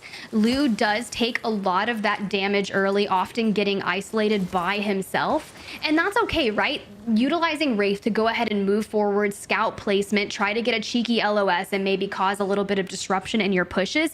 But something that they've been really good at doing is having clear comms. Lou giving that initial call outs, Alb kind of going in for those counter calls and trying to provide some insight as well. And you just really have to trust each other, and their ability to reset has been impeccable. The fact of the matter is we just haven't necessarily seen it pan out here on Pro League just yet. And that was the biggest question I had moving out of scrims. It was, how is that going to pan out? They've been working with Alex as their analyst and kind of coach, and I've been really excited. I thought that this team was going to come in strong, but they are going to learn a lot from this. Now, mind you, this team is still incredibly new together. Lou coming back from kind of taking a little bit of time off, and you just got to think like it's going to happen. They're going to put some things together. Yeah, especially with their performance in scrims too. I think that's important to note, because that's why we've had our eyes on this team. That's why Noct actually mentioned this team here too. It's a good point to see. Oh, nice little animation. Love that. Nice little point to see how Lanimals have been lacking right now. TSM on the other half too, sitting in 18th overall with only 10 points to their name after 4 games. Now that we approach the 5th game right now, look at this off angle that Hal's holding. Tosses out the Rolling Thunder currently as Lanimals are looking to fully send it. Burgos is by himself inside this building. Right behind him is going to be Reps. Oh. Arc Stars coming in, and Naughty just trying to duck and dive and withstand Lou. You can see how they have to dance around the moment they want to utilize Wraith's tactical, and that's because that slight delay, you've got to try and go into the Matrix and avoid that happening. Sure, they're able to grab that finish onto Verholz, but it's a Vexis over there as well that's going to take down House. So there's a multitude of teams here that are kind of causing havoc, and Lanimals being able to play the inside of this building and out is going to keep them in cover.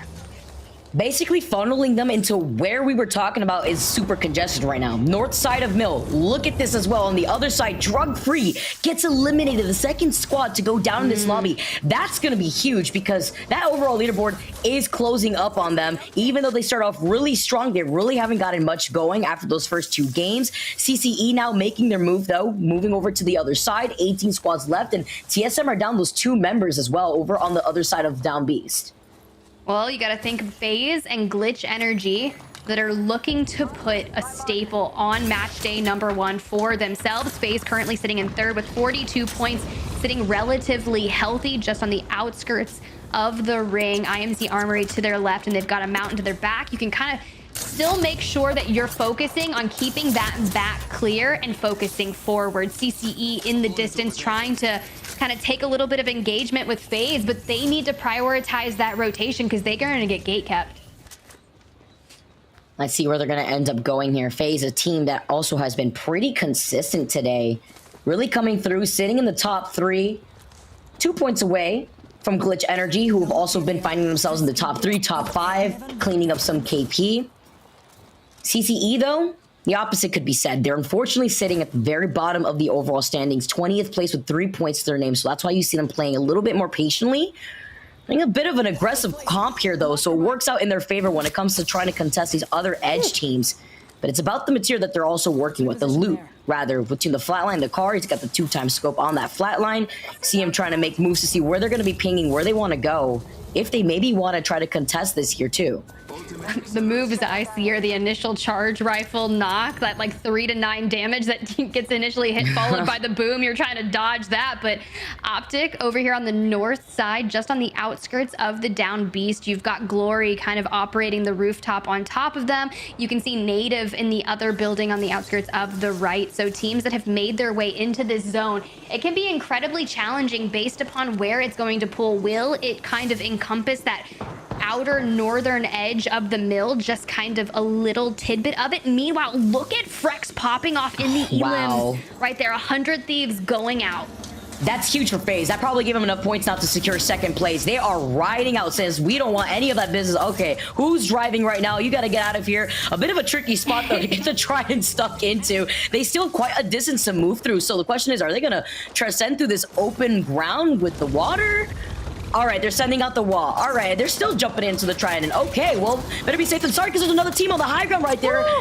Oh, that was so close. They managed to get away. I think that may be Glory. We saw him on the high ground originally here too, but now opting to just go right back, reset, but they have to watch out with the other squad that's still trying to pin them down that has the Mad Maggie.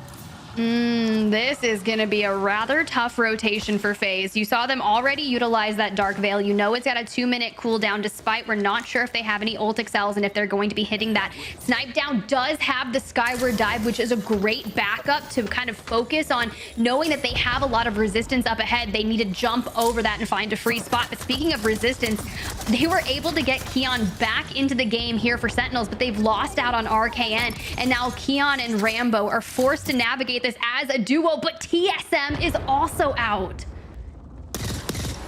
Officially, that's huge. Going out so early once again. It's important to note. We gotta talk about it out here. Very unfortunate. Sentinels also get eliminated. A team that was having a really rough start to this game. They survived a lot longer than we were expecting, considering the fact that they were split up at the very beginning of their Skyward Dive initiation to rotate into that next circle. They were pinged by NRG earlier. They get finished off. NRG is still frying. AJC, the squad that was able to finish off TSM with Reps being the last one alive, they're able to get taken down right now too. While FaZe is going to hold on to this building and the Seer exhibition goes up, let's jump into a listening with FaZe to see what their next moves are going to be. I'm watching if they swing. I'm watching if they swing. I'm scanning. Missed my scan. They're all there. They're all there still. Yeah. I'm just chilling here. Can you throw a Q on it? Can you throw a Q on it? Yes, give me 1 second. Give me 1 second. Are they on the door? They're right outside it. Yeah, yes, they're right outside it. They're southeast. They're southeast somewhere. All right, I'm a different team. 2-5. Different team. 2-5. 0-4. Yeah, 0-4. Yes, they ran southeast. They ran southeast. Give me one bat. Give me one bat, please. All right, let me Listen, I need to play aggressive. Can you guys play double bottom floor and just like watch the doors? I need to see if it's fucking what we can do. Do you want me to on this door? I was speaking over here. I did. You want me to grab this door? You want me to grab that door? Yeah, I'd rather you grab the door, to be honest. Okay. I don't have the middle door. I don't have the middle door. Right here. Yes, just hold second floor door. Just hold it. Yeah, I am. Snipe, be careful. Hey, there was a guy like right outside my door. I hear him, or he's on my roof. I can't tell. It's really close. I don't know. Just let Phony do his thing over there. Okay. I'm thinking. You're good. Chill for a second. I have wall again. But Phony, what's your meds? It's 3 bats, 4 cells. We need a bank on another Valkyrie, or else we have to just clear this team across. I'm not gonna have Valkyrie. I'm he's at not gonna 67. have it. He's not gonna. Draw me a bat. Draw me a bat. Can we look to try to fight this team across, maybe? Can we just all triple swing this and then come back if things go to bad? We need to break this fence. Swing it. Valk! Dead! No. Reset! I'm batting. Can you cancel it?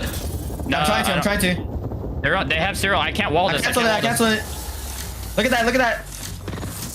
I'm going in. You canceled it. Okay. I'm swinging for middle. Hey, I'm with you. I'm nading.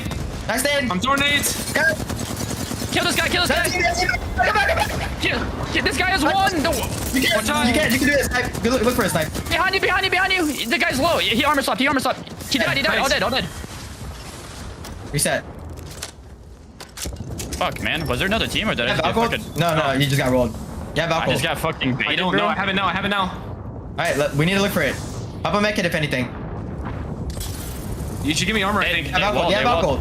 There's Valkyrie here. Valkyrie on this left side. Right here. I have it right here. Right here. This is where we have to go. I just got ripped. No! You're dead. You're good. No. You're good, bro. Nah, nice try. Hey boys, nice that's try. not a bad game. That's Yeah, that was it was a good call to play for that KP. Yeah. Falling down like paperweight at the same time. They get set down after using the skyward dive. I love the combo. You're healthy, you're healthy. He was literally one shot. You gotta believe it. NRG now moving in, playing on the edge of the circle. They clean up. CCE who was playing on the other side of the edge. So much action happening now that there's 7 squads left. Yeah, pulling Guild off low, but now moving on to the Catalyst. Quite interesting here for NRG, and is going to be mission critical for them to potentially navigate a next rotation into this northern area as we pull further and further outside of Mill. But look at your map for winners. Dark Zero sitting really pretty inside that building that is just looking towards the north of NRG. Glory has been holding this rooftop area, capitalized by the Watson Jetty and the fences to kind of show some presence and really keep people from pushing out on their roof. Optic Gaming also on the other side, playing on the low ground right now. Dark Zero, like you mentioned, still alive. NRG just came out on top after that fight. They've been fragging out since they made their way on the top of Down Beast. Guild alone with that charge rifle was putting in the work. Sweet, unfortunately, though, getting taken down. Let's see what NRG could do to bring him right back in. They're just going to allow this to happen. Dark Zero, if they push, they're going to get put into the line of sight of the 2 other teams that are inside the building right next to them, unless the wall helps actually secure them here. Act as insurance, and they're just actually going to prioritize positioning. Energy's going to be able to get Sweet right back in. I mean, talk about prioritizing positioning. You got Team Diverge nestled between a rock and a hard place, just biding their time and letting the other teams fight before they decide to kind of make a move into the third party. Sweet holding back, still not moving in. You've got Dark Zero has already made a play for that next building. Nathan and Guild mirrored the rotation Dark Zero was able to have, but Sweet hasn't necessarily made that happen. He was able to get that shield swap so quick, though, with the Dark Veil coming in now. The wall's going to give NRG some time to breathe, some time to reset. That was a huge big brain play, too, because Sweet saw the moment that Dark Zero rotated outside that building, that was their space to play from. Glory now have the high ground advantage with the Nemesis, but he's got 88 bullets in the reserve. Oh, dude, walking it in with the Catalyst while playing that fence line, able to grab a knock onto AJ. That's beautiful. Sure, Sharky is able to trade it out and get one on Nathan, and it's going to be an absolute onslaught. We have 6 squads remaining here. Dark Zero going to fall. Native Gaming still alive. NRG, Team Diverge, and some Glory holding that high ground positioning. Do not drop down yet. Just try to find some KP. Protectful is beaming down here with the Nemesis. I have the high ground now, and he's going to continue on with his domination. I mean, he can just fly right back up. He hears the fighting happening underneath him, but he doesn't want to risk it without having a digi threat and finding the bang smokes right underneath his feet. It's challenging. Also does have at least 110 bullets, so that'll be more than enough for an endgame situation. 5 squads remaining, and that creeping barrage really getting that re-knock onto Nathan. Just NRG falling apart, trying to keep their dreams alive on that fence line. So look at all the smoke. Sweet, able to get a shield back on. Not necessarily regenerating health just yet, but Native Gaming going to have to start moving in 6 seconds. You see that ring pull is going to pull them directly to the water. This is insane right now. NRG playing off the little sliver of cover that this fence line provides. Native has them in their sights. Glory has them in their sights. They want to finish on this knocked player just in case there's any gold knockdowns that they can res with. They finish off that one player. Creeper Barrage coming in, taking care of Nathan. Native Gaming now trying to rotate on the other side without putting themselves in the line of sight of these other 2 squads that not only have the high ground, but the squads over on the other side of this building on the low ground. Yo, but peep that Optic making an early rotation. The Dark Veil out, trying to keep them some cover and force the fight to maintain for all the other teams on the outskirts. And they should be able to clean up shop as soon as that building is outside of the zone. But Glory trying to maintain height, because you talk about that Dark Veil, 8 meters in height. You should be able to try and find an LOS above that. Now imagine Protectful, if they could find some early damage, had they had some nades to throw onto Optic, but once that Dark Veil falls after 30 seconds, they are all out in the open. Glory dropping down from the rooftop, and it is going to be all on out for here. Oh, you get a knock. You get a knock. Everybody gets a knockout here. 3 squads left. Native Gaming get taken out, and it's Glory versus Optic Gaming, who played behind that cat ult for so long. Trade for trade right now, though, playing up the knockdown shield. What do you have in store here? You can't look both directions. Oh, he's trying to finesse with the Watson fence, and Glory, with patience paying off, take game number 5. Did I just witness the Bermuda Triangle of Watson fences as they just throw down? Talk about one of the most disgusting Watson plays I have seen in my entire life. Congratulations to Glory for taking the map 5 victory. They played it so patiently, biding their time on that rooftop just to the north side of the mill. And I mean, it paid off.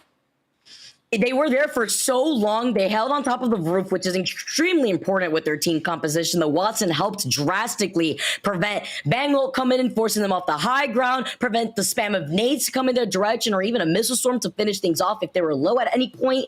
But what was also incredibly important right there was denying energy to also get the reset. Despite there also being a squad on the low ground, that was important to put in the pressure, not just in front of them, but to the side too, with all the chaos happening from underneath those bang smokes.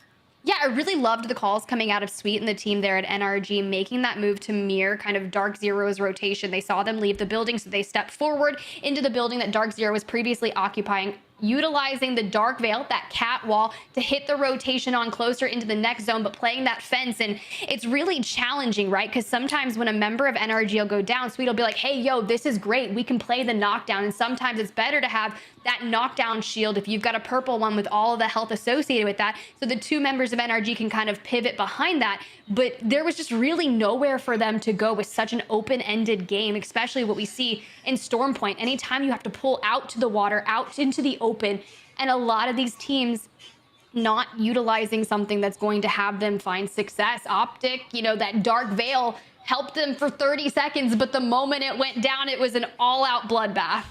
Yeah, they basically looked around like, all right, well, we're out in the open with no cover, no rocks, no building to hide behind other than the knockdown shield being the saving grace. Glory, on the other hand, they had a whole building and a rooftop to work with before they were forced down to get involved in their fight. So the PK shots coming in from Kubsky.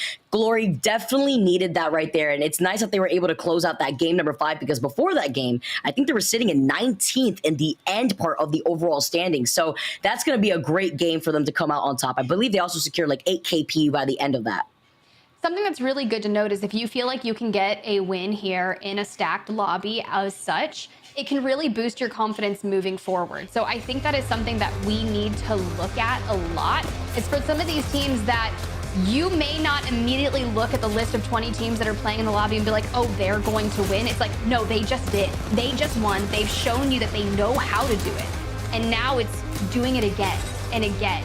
And then just all of these early game fights, I thought it was really great. Glad to see Drug Free pick up an initial KP off that contest and then electing to move forward. Granted, they still went out a little earlier than I would have liked, but the moves from FaZe with their rotations, trying on the Trident, Vicky, it not panning out, having your backup plan.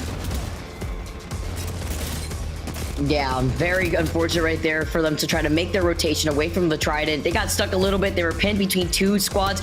This was the moment, the skyward dive into the arms of NRG. They lost out on Sweet, though, in this fight, but they were quickly able to get right back in with the mobile respawn. Nobody could do anything about it. Dark Zero did take a look at them, but they already made the rotation outside of the one building that was giving them cover, basically opening up that rotation to NRG, which inevitably also caused their demise, because they were playing off the low ground. Meanwhile, Glory was having a field day on the top of the roof with the Nemesis. I mean, look, that's the best way to do it. Glory finally forcing themselves to drop down. And I thought it was really interesting that Kubsky went ahead and hit the interceptor pylon, dropping it in the zone as well, and then throwing down the Bermuda Triangle of the fences to just really put that extra staple on it. But here are your match 5 results. You said it best. 8 eliminations for Glory, 20 points on that game. But let's talk about Optic. They made it towards that end game as well, 11 points, but only 2 coming from eliminations. And then Native Gaming picking up 9 eliminations. Absolutely beautiful throughout that end game. That was nice. Yeah, I believe that should set them up at least in the top 10 after that one too. And coming out on top for game 5 on Storm Point, you know that that's where the nitty gritty gets really down with it with some of these teams, because a lot of these teams know where they stand in the overall standings. And with there being 2 games left, once you start that game 5, it kind of sets the stage for the type of rotations that some of these teams are forced to play.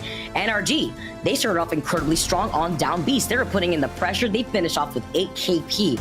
But something that I am still surprised to see, Tiff, on the other side of this page, look who we have here. Oh man, TSM is howling. I don't know, I'll have to leave it to Twitch chat to tell me, but I just feel as if you heard it from Nasky talking about their performance and how they were so unhappy with the way things were moving for KCP, and then they knew that they never wanted to feel like that again.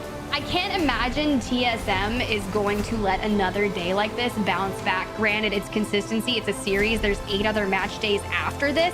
If they can just throw down a 25-point game in match number 6 just to do a little bit of damage, let's go ahead and see the series results and see how that would pan out for them. There we go. Okay, look at FaZe though coming out, and look at the overall top 5 leaderboard, Tiff. This is crazy. I mean, top 4 in general is so close. That 7-point difference between NRG and Glitch Energy still staying consistent out here. Drug Free, they were at 40-something points after those first 2 games. They've been pretty quiet since then. FaZe, though, on the other hand, has stayed consistent. 50 points. They went from, I believe, 3rd before that 5th game, all the way now back to up to 1st. So even though there's not a huge gap between themselves and Drug Free, this is still a great way to end game number 5 to kind of set up the stage for game number 6 on how they should play. Well, that's what I've got my eyes set on. It's going to be game number 6. But first, we're going to cut to a quick break. But don't go anywhere. Maybe grab some popcorn, get some hydration, because when we come back, our final match of the day for North America.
WD Black, the official storage partner of the Apex Legends Global Series.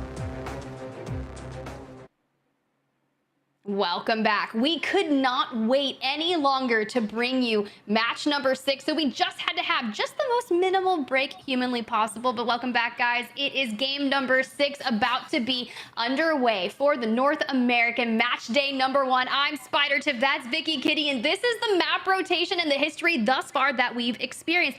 Vicky, I mean, Drug Free kicking it off with the 2 map wins on World's Edge. FaZe coming in and rounding out that last map on World's Edge, but then it was Dark Zero and Glory kind of taking home 2 victories there for Stormpoint. What do we have in store for us for game number 6? Honestly, I want to see some shakeup in this leaderboard because it is looking so close within the top 3 already. FaZe stayed consistent, leaving World's Edge into Stormpoint. I believe it was game 4. They got 7th place, but they obtained 6 KP to their name, or rather 3 KP to their name, which gave them 6 points. So FaZe being in that number 1 spot, but not by far, with Drug Free right behind them by 2 points. It's been insane so far. Now we get to see our drop spots here for our final game. I'm expecting to see that early 50-50 like we have been seeing in Mirage Etoile. Ooh, look where that circle is going to be favoring. I'm looking straight towards Checkpoint and NRG. Optic going to be rotating out of down B, so shouldn't be too bad for them as well. And you've got Meat inside of Cascade and TSM kind of extending out throughout the wall. You can... Ooh, but before we get into where everyone's going to be rotating towards for that zone, it is the live and die fight by Mirage Atois. Can Drug Free make it out of this contest once again? Because mind you, they want to find themselves at the top of the leaderboard on match day number 1. It's like playing this like they're on the other side of Team Deathmatch right now, facing off in this 3v3. Drug Free on the high ground, tossing out some of these thermites. Asura, though, trying to close in the gap, has a Havoc in hand, gets the crack. They need to capitalize off of this as Saucer is taking a nice off angle. An incoming Arc Star, but not going to do any real damage. Sure, Impulse gets tagged up a little bit, but Asura from above deals a nice 115. Swaps to the alternator. They need to capitalize, but as soon as the real damage starts to go under AJC, they drop off of Mirage and just start dipping out. But Impulse is trying to find an angle, and Saucer says, I'm going down. I've got a wingman. I'm going to hit my shots, I promise. He's alone, though. He's alone. They're wrapping up around him. Nobody from Drug Free can help him in this position. They're holding off angles, and with the Bangler smoke, they were able to now even up the playground right here. Saucer, unfortunately, knock means that Impulse is going to just disengage, stay on the high ground with the Sora. That is really rather unfortunate, and AJC has already made it to that next building where they're going to find health, potential shield swaps, and just basically disengage. If I'm AJC at this point, I want to continue on my life. I want to play my game. I don't want to let it go on out here. At this point, chalk the 30-30 contest here. 30-30. What's my math? 50-50, bro. Sometimes if the fourth party comes in, it makes all the sense, all right, Tiff? The 33-33. That's how you know when they're trying to wrap around. That's also how you know when a fight is taking way too long, like this one is right here. Nobody's coming in to contest them, but FaZe easily can if they wanted to kind of take their time to rotate outside of their usual rotation, get involved in this fight. Nice crack with the 30-30. AJC now trying to play off the little side. Bangalore smoke coming out as well, trying to reposition. Ooh, nice though, follow up with the Nemesis and the thermite grenade taking the damage. Talk about a no-fly zone at this point. If I'm Asura, I'm out. Like, I'm thinking my match day as a whole, right? I don't want to go out now because I want to make sure that I'm only just a few points outside of the #1 spot. But AJC is not going to let them have it. You have a 16th place team going up against the 2nd place team overall on the day. Creeping through. He was already low, all thanks to Goat, who left him low. Nice follow-up out here, which means Drug Free probably won't hold on to their top 3 spot for long, being the first squad to go down in this final lobby. They had a really strong start, Tiff, but unfortunately, they're going to be the first squad to go down here on Storm Point. Bro, Vicky, bro, if I'm like for top 3 on the day, I'm gonna land somewhere else. I'm gonna take back of Fish Farms, bro. I'm not gonna go up on Mirage Atois. It's not that deep. I don't care. I can find some different weapons on Fish Farms and maybe rotate out and hit IMC Armory and get my smart loot. But enough of that. They're down and out. AJC has won it once again 2 times here on Storm Point for that contest. But 100 Thieves have made their way into Cascades, getting those crafting materials and looking to hit the replicator, maybe work on leveling up those shields, getting some well-needed bats, because, you know, we've got a long haul. It seems as if a lot of the teams are making their way over to the space just south of North Pad. Meanwhile, on the feed, Sharky with the charge rifle, still remaining a menace out here. Not only building up those Evo shields, but finding the knock. And we're building up the fences in this building, making sure that we have all the space in the world. It's Optic Gaming on the other side of the building too. Not with their own Watson fences, but they got the Catalyst again here. Drop getting some extra information and a nice gold Nemesis to work with. I mean, look. That's not a bad looting progress there. If you were going to find some fun things over in Down Beast, a gold Nemesis is something that I would want. Not Daniel, 3x on the charge rifle, farming that white shield, 94 left until it hits blue. But not a bad showing here for LTC, currently 17th overall in the day. They've had some really good moments of success and just kind of trying to find their way in that Season 16 meta per se. We heard Nocturnal talking about a lot of people doing limit testing, trying to find what's going to work the best for them, and the teams in particular that are looking to make a name for themselves, you know, McLovin especially. Always McLovin. Love how you have to highlight McLovin. You can't not highlight McLovin. It's true. It's true. And the way that he's set up right now, over to the side with his purple Evo, he's got the Watson gen.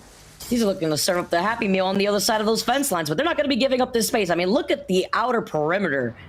Everybody could see that there's a squad already in there. You don't need to take the skyward dive and expose one of those players to note that yourself. Lanimals being on the outside, though, on top of these rocks, right in front of TSM. They're playing on the edge of the circle. Be nice to see if we could get maybe a point of view of where the circle is going to be pulling right now, because with so many teams already making their way to North Pad, you can imagine right now that it's going to get congested, thinking about the bunker spots. Exiting out of checkpoint, north through that choke point, exiting out of down beast, that's going to be a highly contested spot. So checkpoint, having that beacon now, seeing where that next circle is going to be going, it's going to be important. You can already see Madness not wasting any time to start rotating in that direction. This is very interesting, right? You've got checkpoint dead center of that zone, and then NRG have already left through the choke point and are looking to play that outer edge of the next zone. So if you see NRG leaving their drop spot POI when it's almost in the center of that current zone, you know that they're calling it to rotate out. So you kind of go to look. Land very much on the outskirts of that zone, and TSM still in the wall. Now you think about it this way, can they take that zip, maybe pop the grav cannon that's inside of the wall and try to shoot themselves over towards North Pad? I mean, that might put them out into the open. They may be able to find a couple rocks to nestle between them on their rotation, but you got to think of what is their next game plan to find themselves all the way on the other side where there's just a culmination of all of the teams. But Lanimals on the left side in your screen there, vibing out inside the zone, healing away. The question is, do they have enough heals to take this kind of long-winded rotation? And that's a good question, especially since I think there's a replicator by the wall, which is why TSM is rotating back there, but they could also knock two birds with one stone. They could circle keep Lanimals, who don't have the best Evo shields. Our Lily is going to be able to see that they're going to be there, being on the Sierra, being able to use that heartbeat sensor. But TSM right now are taking their time. Reps and Verhols don't like the fact that they have lackluster Evo shields to work with. How is still on the edge, trying to see if he could find some additional loot. Lanimals now are about to meet up with them, and they could see that the replicator's in use. Albert Lily may not have any other choice if he doesn't have any more meds to just try to sneak one in there and try to take something from them, whether it be a med kit or finding any additional syringes if he can. I can only imagine how this is going to go down if Lanimals pushes into TSM now. I don't think it's the smart move. I think letting TSM kind of rotate out and them push in and use the replicator, I think that would be the most mission critical. And you can see TSM already electing to leave the wall, now sitting on triple purple, having a good chunk of heals as well. So now Lanimals getting to focus on that themselves, but Glitch Energy currently third overall on the day, 47 points overall, still kind of on the south side of checkpoint and trying to make sure that some of these teams are not able to get their rotations in. Can we talk about Glitch and their consistency? Aside from game one, where I believe they got 7th, 8th place, game 2, they got 4th. Game 3 on World's Edge, they got 2nd right behind FaZe. Game 4, they came out top 3 again.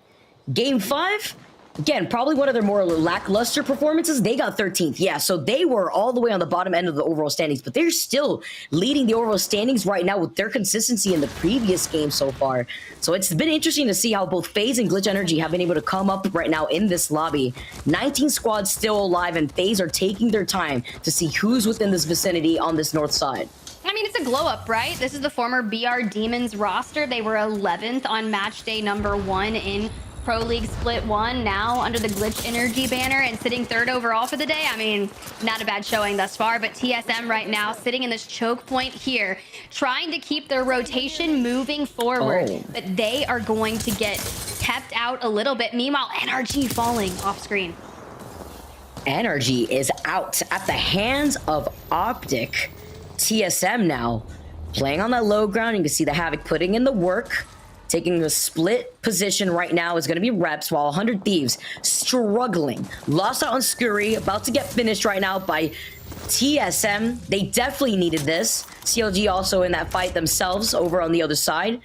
Verhulst, though, coming out from some additional loot, looking fantastic with that G7. They're going to start rotating over on the other side with clearing this north side of where the wall was originally. I like the option to backtrack to make sure that they had healthy evos, they had enough med kits, enough shield bats to then come right back into this fight while the circle wasn't doing enough damage to make their eyes water. Look, all I know is when TSM was trying to push that choke point, I heard a charged up Sentinel, which means I know Scurry from 100 Thieves is nearby, because that is kind of his methodology now. At once, like, we knew the charge rifle reigns supreme, but Scurry and the Sentinel, name a better duo. That man is disgusting with that. And the Sentinel being charged up, it's just impeccable. But FaZe, currently #1 overall for the day. Frex sniped down Phony, this trio, and I think they have the making of something great here. You know, FaZe didn't have necessarily the best showing in Split 1, made a few roster changes, and now it's just doing dividends. I love what I'm seeing from the squad. I also love listening to their comms. The positivity that was coming out of there, even though you felt incredibly low off that Skyward dive in that previous game, it was nothing but good vibes for this team. I love the synergy that we're seeing shown from FaZe, and there's a reason why now they've been able to consistently stay on top, hold on to that #1 spot. Again, they don't have to worry about drug-free anymore, now that they were the first squad to go down when they were holding on to that second place spot for a while. FaZe finding the opportunity, though, trying to close in the gap after getting some ticks of damage with that charge rifle. They're going to try to close in the gap on this building. I mean, something to keep of note is the fact that first place with 51 points. That is an average of about 10 points per game that is putting you in the lead after 5 games. That is an incredibly low scoring series, and it just goes to show you it's actually a really challenging lobby.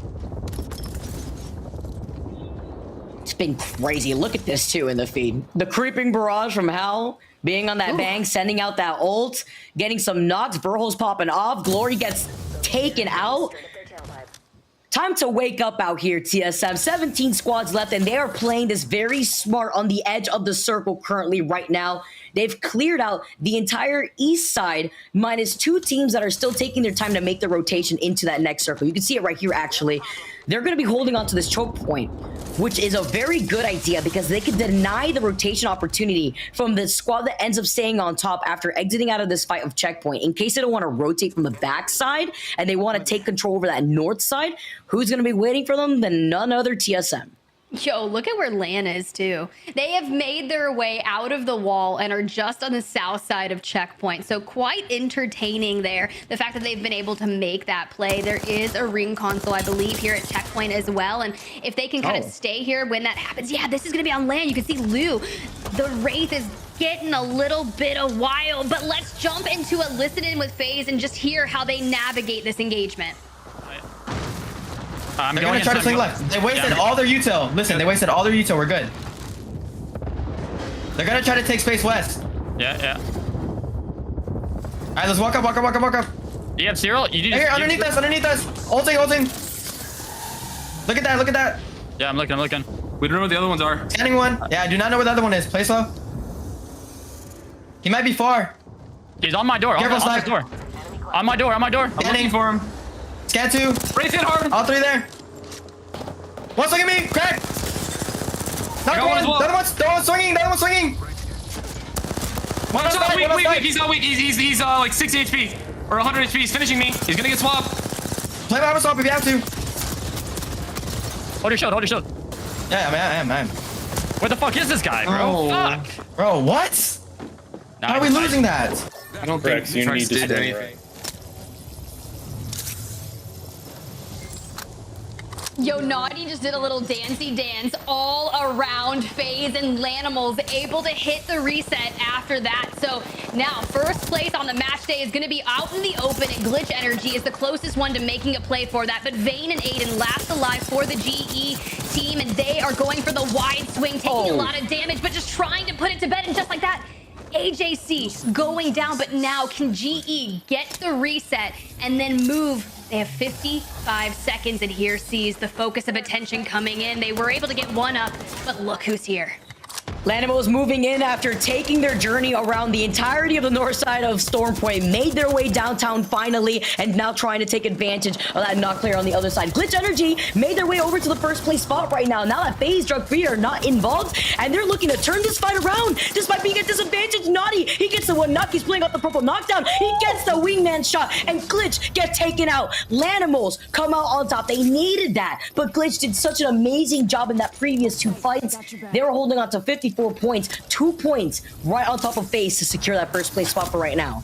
Bro, Naughty from the Night Watch coming down from north of the wall to descend havoc upon the rest of this lobby. And to be able to clutch up those fights as the last man standing, playing the knocks and just putting the finishing blow with the wingman, just impeccable. Now they continue on their journey, picking up an immense amount of KP, looking to throw down. That is the Lanimals that I wanted to see coming in today.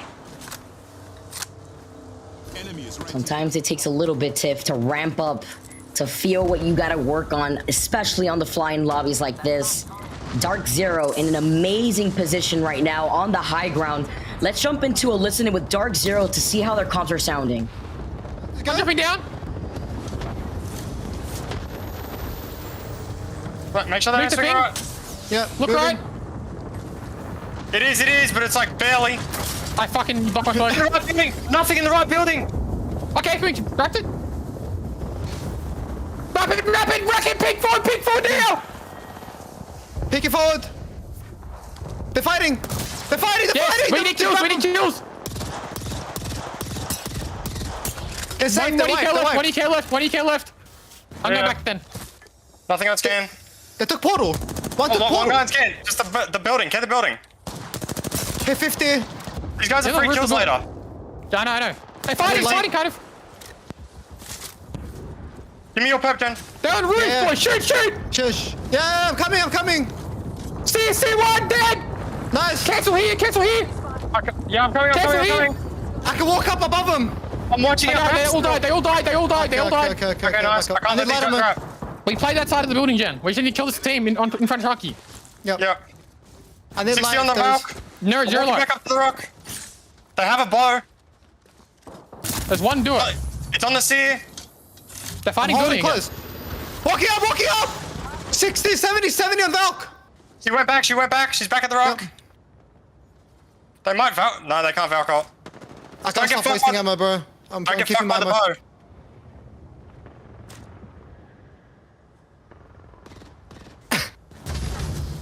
Yeah, just not enough light for you guys. 60 on the Valk. Don't let him walk. We're just about out of charge. I mean, they're getting shot on the right, left, arcing us. Bad arc. 2 bad arcs. I'm putting them on scan. I can't see their Valk ult. You cancelled it, right? Yeah, get kills. Crack. Dead. C1. Start walking. I don't care. Yeah. I hit the Valk 60. Just walk. Yeah. Wait, play the left side on the building, right? Yeah. I need light bad, bro. I'm on the building. Make sure he doesn't creep fast in the right. Doesn't matter. I'm climbing roof. I'm gonna put a trap on roof. This team dead. Chill. Putting a trap on roof. Okay, now I'm looking right. I need heavy. Dropped you. I need light. I have 4 bullets of energy. Fuck. Hey, rapping. I think I heard rapping. Scan It should be the solo. It should be the solo. Yeah. Scanning him. I'm me. Hitting 50. I'm killing him with Jen. Stay, Shocky. Yeah, I'm staying. Okay, I'm going. He's here. Down this rock. 60. Dead. Can I need that loot. I have nothing. I'm gonna try loot for you. Not you. I need light bad. Yeah. I'm gonna queue that for you. Drop me a lot. I need light bad. I'm giving you. I got 60 only. I need more heavy if you can get some. Here, 60. Yeah, cheers. Get back up. Just gotta say my ammo. Anyone need bats? I have 3. 6 I have 1 cell. Give him the bat. Here, drop 3 cells. Okay, what's the play here? You need bat, Shocky? Yeah, drop Listen. One duo. Is this a duo, Shocky? I don't know. I think so. One's over there. There's 1 duo. There's 2 teams inside, 1 team fence. I don't know which ones. I don't know which teams are duos. Listen, comms. I think we go here. I think we wall across the fence line, bang all them back, And then we're like next end zone. Or we just play here on the roof. I think that's better. If we do your play and just like wall off our side of the zone, we're just chilling. Yes, I know. That's what I'm saying. You just wall across the fence line. Do you want to wall onto them or outside? Like right side? On me, straight across, literally. Okay, yeah. Like onto them, yeah? Yeah, not yet. Okay, yeah. Then you just zero, and I bang off them, and they have to walk back. The other team to fight, we win the game. Fighting inside. Get a door, they can open it. Hey, you should... you try to go to your wall. Yeah. Did it. Bang off them. I'm throwing Qs. I got space. My bang out. Yeah. I'll be there as well. Okay, back to join. I can't see it. I'm banging. I hit them. Safe on me. Zero. You should seal. I'm zero. Hey, you stay warm. Seal at the end. On our left. We're chilling. I'm just staying crouched. I'm crouching.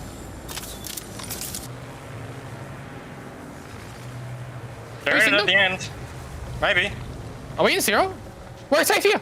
We're good here. Yeah. Just watch the right. There's a solo on the outside of the building. Hit him red. Then they're knocking. He's not. He's on roof. Dead. Nice. Let's chill. They're fighting nades. I'm smoking them. I dodged it on the bin. Sit on me, Chucky. You. Yeah, I'm bad. I'm fucking. 120, 30. Scanning them to fight. Popping back. Oh fuck! I fucked my cat. Chill. On me. Okay. Chill. Popping straight. Run forwards now. Stay low. Reloading. Let's go! Oh my god, I think we won! Let's go! Oh my god! I'm sorry, Vicky. All I heard was chill, and then just all of the excitement. And we believe they may have won. I'm assuming they know they won the game, but the question is, did they win match day #1 overall? I think they did, Tiff. That dub probably put them in first place. They had so much KP to work with on top of that. Glitch, nowhere in sight. Out of this entire lobby. We saw what happened earlier to Drug Free. We saw what happened to FaZe. That was insane from Dark Zero. The patience paying off. The screaming comms. The excitement. Finding out that there's a duo on the other side. Please tell me, Sharky, is there a duo right there? I love the energy from Dark Zero. And what better way to end the day than a 2-time win on Storm Point. They won game #4 too with 13 KP. That was huge. They're so good on Storm Point. Look, I was just brought on the Dark Zero roller coaster of emotions for that entire ride of the end game. But Rain Day, let's bring you back. I'm curious to hear your thoughts on that Dark Zero victory. Are there many other thoughts that every single person glued to the screen didn't all have? This is what it's like to be a human, where some moments transcend thought. We don't need to transcend words. We don't need to speak about it. We know what that meant. We all felt it. What a rush of energy, excitement, tactics, and hype from Dark Zero. I feel like we were all a part of that moment, all tensing up, all probably didn't breathe that much, waiting for the reaction. And Dark Zero gave us exactly what we hoped they might. A historic win that, if they were right, could have put them in first place at the very end of the day. What a story that would be. My goodness gracious. Taking a look though at this entire game, you guys called it. AJC, they came up against Drug Free. It was a tough one for Drug Free, but 2 good games got them into a great spot, Vicky, and that was enough, especially for a team that probably doesn't expect to be in the top 2, top 3, top 4, starting out in Pro League. What an accomplishment from them. And of course, how can we not talk about FaZe? Yeah, they did such a fantastic job. Love hearing their comms. I love hearing what they could have done better at the end of those comms here. They looked like they were on fire. The slip and slide shoot at me Bangalore dash, and you could find yourself losing out on this fight. Frex had a nice health advantage, but sliding right through was that last player. Glitch as well, another one of our consistent squads, staying on top before they were inevitably third party by Lanimals. And you can look at this tip. Second place, they go down here. They had 50 points. Where did FaZe go down? You can kind of get a little bit of a preview, and how much did that end up giving them? 3 points plus the 3 KP. Oh boy, this is looking very exciting. Starting out in 4th place too, Fit squads remaining. I mean, we talked about Dark Zero 2 Tiff. Get them into 5th place, and they're pretty good at closing out a game. Look, this is where things started to get a little mixy for Dark Zero, and where we kind of went into that listen, and so we got the journey alongside them, their battle of not having any ammo, and it was kind of like, hey, loot for me, will you loot for me, bring me some ammo. We're trying to navigate this because they were kind of in shambles in terms of their ammo. They had to play it safe, and then you hear that chill right here, just take it easy. There's a lot of engagement, and going in at the right time here, able to pick up even more eliminations, just brilliant, right? And then being on that journey with them and getting to hear the comms, 23 points for match number 6. And it's a solid win. It's not that 32-36 bomb in terms of points, but it's 11 kills. It's a 1st place, and it is such a dominant showcase of Zero's ability to IGL and keep the team in cohesion in these tense moments, that there is no right choice. There's just a good choice after a good choice to hopefully get you into the position where you have a chance to win. Meat Lovers, 2nd place, 17 points. Complexity, Optic Gaming, you can see TSM finally getting a few points there. It's a day late and $1 short for them. Glitch Energy, what an impressive day as well, I have to say. And then we have to look on the backside too, because there were some teams that even more of an impressive day. FaZe, what a great showcase of this squad coming into it. Snipe Down reuniting in the Apex scene with a new duo, a crew that I think has been proven so successful. Phony just got married a few weeks after London, and so he's a stylish guy. He's stylish in game as well. This is a fantastic squad I'm really, really excited about. And of course, that leads us to the big question, which we'll have to answer. Tiff, Vicky, do you think they did it? I mean, are we over under? Do you think Dark Zero pulled it off? I think they did. There's a very, very good opportunity that they did. I mean, GE was trying really hard to make a standout after we saw, Drug Free go out early, kind of not have the best Storm Point matches nearly due to that contest over in Mirage Etoile and Fish Farms. But then you kind of think about who was up next, right? FaZe and Glitch Energy, but Lanimals stepping up in match number 6 really just kind of put the thorn in the side. They sent them packing, and at this point it opened the door for Dark Zero to have a standout performance. And I think back, and I'm looking kind of here at the stats from Split 1, match day number 1. It was Dark Zero that took that map number 6 victory, and they hadn't really had too much success throughout that day. They only finished out 5th overall. Well, we've built the tension. The fans, the ALGS community is waiting. We are waiting to show you the final results. What ended up happening? Did Dark Zero come back and win? They did! Oh my God! One of the best pro day performances you will see. Dark Zero climb all the way up the lobby and take day 1. We talked about the disappointment at LAN, their journey to North America. Well, guess what, Vicky? It seems like they are not starting slow this time around. They are your day 1 winners here in the ALGS. They're insane. Zero went absolutely crazy on Storm Point. They were asleep for the first 2 games. They kind of woke up game number 3, but I feel like whenever Dark Zero puts their toes in the water of Storm Point, something else wakes up. I don't know if it's the Kraken, I don't know. Dark Zero is just on another level whenever it comes to Storm Point, and they proved it for those final 3 games. What cinema, what theater, what esports. I love it. I'm so excited about this, and let's take a look at what this means for the season standings. Look at that top 5 too. Glitch, FaZe, Shrug, NRG. Again, lot of showing up for new squads. I'm really, really excited about what this means for our upcoming split. Let's take a look at the split standings, because of course, what do these wins mean? It means if you get first, you get 25 points headed into the split. Third gets you 18, second gets you 21, and so on and so forth. 10th will get you 10, and then go that all the way down to 20, where it's 0, 15 will get you 5th. All of these things add up in terms of your tally at the end and being able to make the playoffs. Big deal here. And Dark Zero have just made their lives a whole lot easier. Of course, when we talk about performances, Dark Zero, you got to mention them, but there's also some standouts in terms of individual play. That's why at the end of each broadcast, we introduce our Monster Energy MVPs.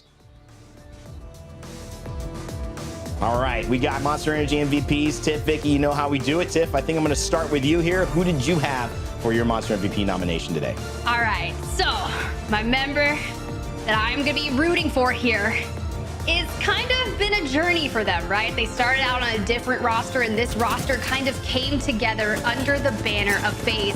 My MVP nomination is going to be that of Phony, and I just think this roster of Snipedown, Frex, and Phony led at the helm IGL Phony, but I know that Snipedown is there calling a lot of those shots as well, providing a lot of the insight, but seeing them work together, I think it's just the beginning, because a lot of people, when they would think of FaZe, that the FaZe they saw in Split 1, this is a completely different roster, a completely new time, and Phony was able to show out, grab eliminations, and they are just getting started. The man just got married too. Like I said, marriage buff, it's strong. He was looking stylish in London, had a little top hat. I said, okay, Phony. Good shout out for him as well. And FaZe, great showcase of them. Snipedown, Frex, and Phony. Vic, who do you got Monster MVP nom for today? I gotta talk about it. Impulse was out here from Drug Free. Yeah, they had a strong start, and yeah, they kind of fell off, but the fact that they were able to stay on top, work together with both Asura and Saucer, I can't wait to see more of this team. Specifically talking about the different off angles that Impulse was holding with that G7, one point with the charge rifle. I love being able to see player growth. I love to highlight this. Coming in from Series E myself, I like to see a lot of the players that I get to commentate starting off my career in Apex, now seeing these players pop off in the Pro League. Impulse is coming out, and he's been really putting his time to shine with the rest of this team. I can't wait to see more of Drug Free. Well, I got to say, those two squads, Drug Free, FaZe, they made a splash. But the biggest splash, the cannonball at the end, the last person to jump into the pool and get everybody wet on the sidelines, you know who it was. It had to be Zero, and Dark Zero at that. I was just so impressed with the way that they were able to play today. Not just the fact that they had something to prove, but when you look back a season before, their journey from starting out in NA, taking that massive risk, which gives them points in my mind for going for something difficult, and then adjusting as the season went on, barely making playoffs, and then not doing what they want in finals, not even having a chance to play that final zone because they weren't on match point. You could tell this is a Dark Zero that's focused, that believes in themselves. And yes, there is a reason that we have called Zero the best IGL in the game. It's because of moments like that. Although he's got to get that title back by winning LAN, you can certainly see why he had it. Those have been, for today, our Monster MVPs. Beautiful stuff there. And Tiff, Vic, we got a special conversation. You know, it's great to hear from coaches, and it's great to hear from experienced players. We've got one of the best of both of those here with us as an interview. It's PvPX joining us here, I believe, getting ready to talk a little bit about that last moment.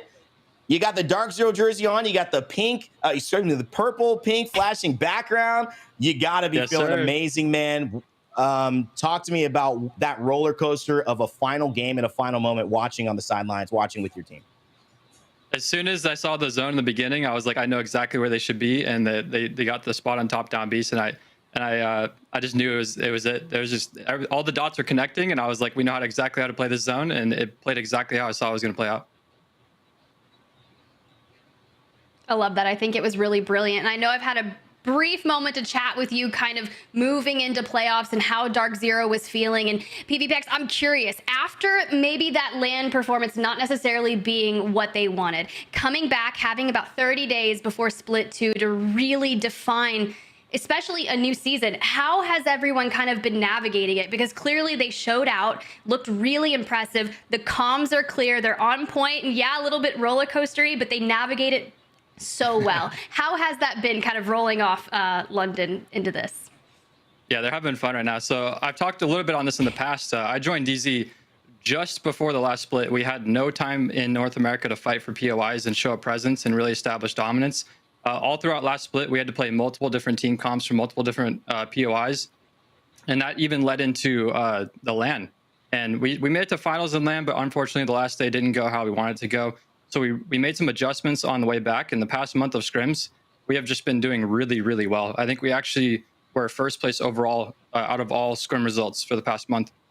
So I'm happy that like all the changes that we've made, specifically switching Sharky and Zero. We have Zero on a more aggressive character. He's playing Bangalore now. And we put Sharky on Seer, and he's really stepped up in the communication department. He's not known as the very communicative person. So I'm happy that he was able to take those shoes and But I really feel like we earned the win today. Talk about communication. I have to ask you 2 questions. The first one is, who is the one that is happy screaming on the comms when it comes to a lot of these plays being made by DZ? I love the energy out here. I heard it burst through the mic at the very end, but the energy is so contagious. I love hearing the excitement coming through from your team. And the second question is, how are you guys so strong on Storm Point versus World's Edge? It is crazy to see how you guys wake up by the end of World's Edge. It's like, all right, time for Storm Point. It's time to get our morning coffee. So all 3 of the boys, when the energy is there, it's flown. And last split, they actually my org flew me out to Texas, and I've been staying with the boys for a few weeks. And I'm going to be going there next week for the next 2 play sessions. I'll be in the house with them, so I can't wait for that. But I was very happy that after an underperforming World's Edge in the first 3 games, that we were able to really crank it up and do well in the last 3 Storm Point games. Like I said, this split we had time to fight for POIs, and we were able to claim both Fragment East and West. And also Mill, which is arguably, I think, probably the best POI in Storm Point. And we obviously performed very well on from Mill there. We were surprised a little bit today on World's Edge by the team that landed Frag East. And they weren't really a problem. It was more of a nuisance. They kind of diverted our rotations a little bit and maybe slowed us down a little bit. And I think that mentally made us make a little bit of poor decisions on World's Edge. So we're going to auto review that, bounce back, and do better next time. Incredible performance, PvPX. I know that you have worked with this team, and it seems like things are going in the right direction. Much better start than last split, and I can expect that you guys will be looking to get back to LAN, having that trophy in your hands very soon in split 2. Yes, sir. The confidence is there. We're ready for next couple weeks, and I cannot wait to LAN. All right, my man. Thank you so much for joining us. Good luck in your next games, and congratulations on the dub today. Thank you, sir. All right, PvPX, coach of Dark Zero, has been working with the boys, and boy, some good work, I can tell you that. Come back from behind. It's always fun to see it. But you know what's always fun to see? These little moments at the end of our show where we can highlight players, we can highlight interviews, we can highlight things that make a difference in your Apex Legends game, which is why it's time for our segment called What's in Your Pack, presented by WD Black. Today, I'm going to lead in with Vicky here to kick off one of the best weapons I think we've seen in Apex introduced over the seasons. We've had a 3-shot burst in the Hemlock. We've had a 5-shot burst in the Prowler.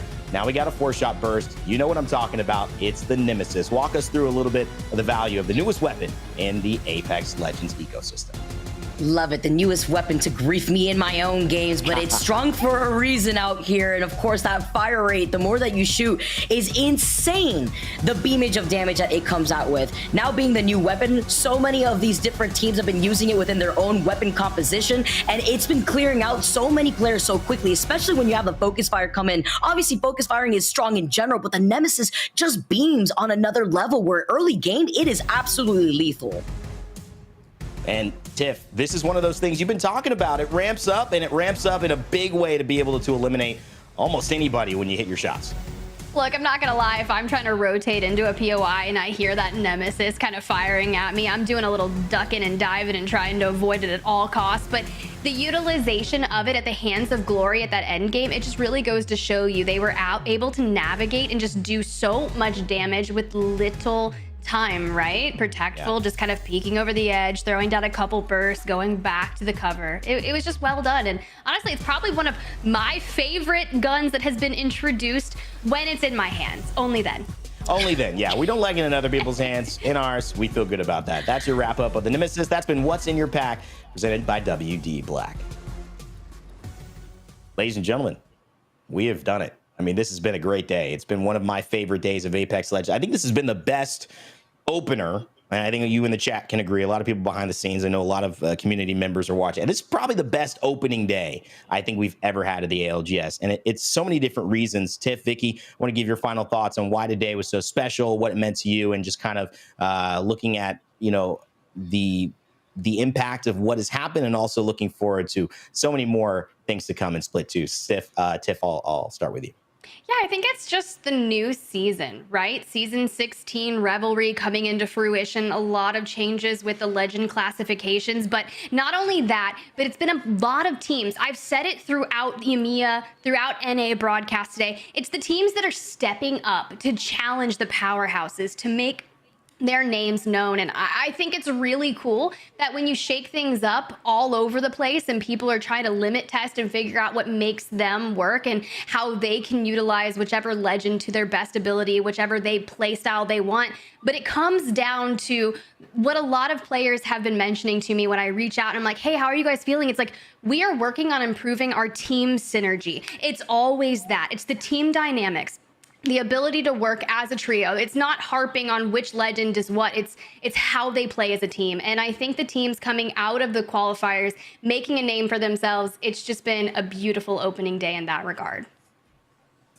Really well put, Tiff. Incredible stuff today in the calls and the action and even that little bit of hosting where I took a break between game 5 and 6. Vicky, what's going on with you? I mean, what a great day. And also, you know, so much more in store here for Split 2. We've seen some fireworks to start, though.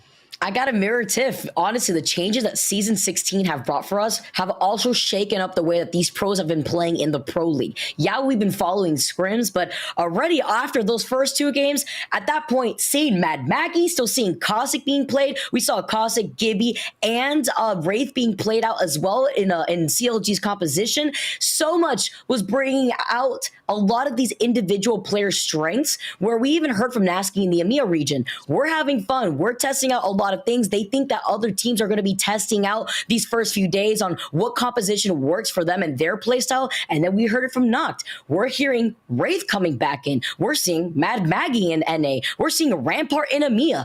It's a nice mix-up, and I'd love to see where this comp is going, because it isn't just the Catalyst and Seer, Bangalore and Seer. Yes, these comps are finding a lot of success, but I love seeing the legend diversity overall that we've been exposed to. Much less Horizon, a little Wraith sneaking its way in there. What else are we going to see now moving on to day 2? What is going to change up for some of these squads? I had a really fun time being able to cast a lot of these high-level matches here in the Apex Legends Global Series.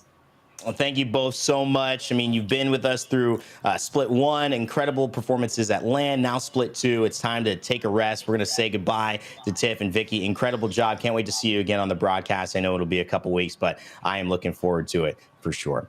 All right, looking to close out today. Guess what? It is not just ALGS Saturday. It's ALGS opening weekend. Tomorrow we go again, ladies and gentlemen, and we've got an incredible showcase of the best EMEA teams going back at it. 10 a.m. Pacific time, the action starts. We'll see Ascend, Papa Kashira going for the goal. They did well today. Can they do even better and take it home, especially with the likes of Fire Beavers no longer being their competition? This man right here, Case Swinney, is going to be firing that bow and hopefully not that Kraber like he did at LAN in opposition. And will we see this squad, with the addition of Graceful, playing a little bit of Wraith, start to shake things up? And then fast forward to America, you know who it is, the CEO. He's going to call a board meeting tonight. Wasn't happy with the performance, 18th place. Can they shake it up tomorrow? It'll be difficult. Doesn't get much easier, I'll tell you that, because Hodsik, Nocturnal, the squad of XSET, they are ready to go. Fun and Sykes ready to go ahead and psych you out if you think they aren't going to be contending for the top 3. What a day. Thank you so much. We love you, community. Thank you, broadcast. Thank you, production. Thank you, everyone behind the scenes, EA Respawn, and everyone who makes this community so special. We appreciate you. From Tiff, Vicky, myself, Rainday, and everyone else who's been a part of putting this together. We appreciate you. We love you. And remember to never give up, never stop gaming. And we'll see you all tomorrow.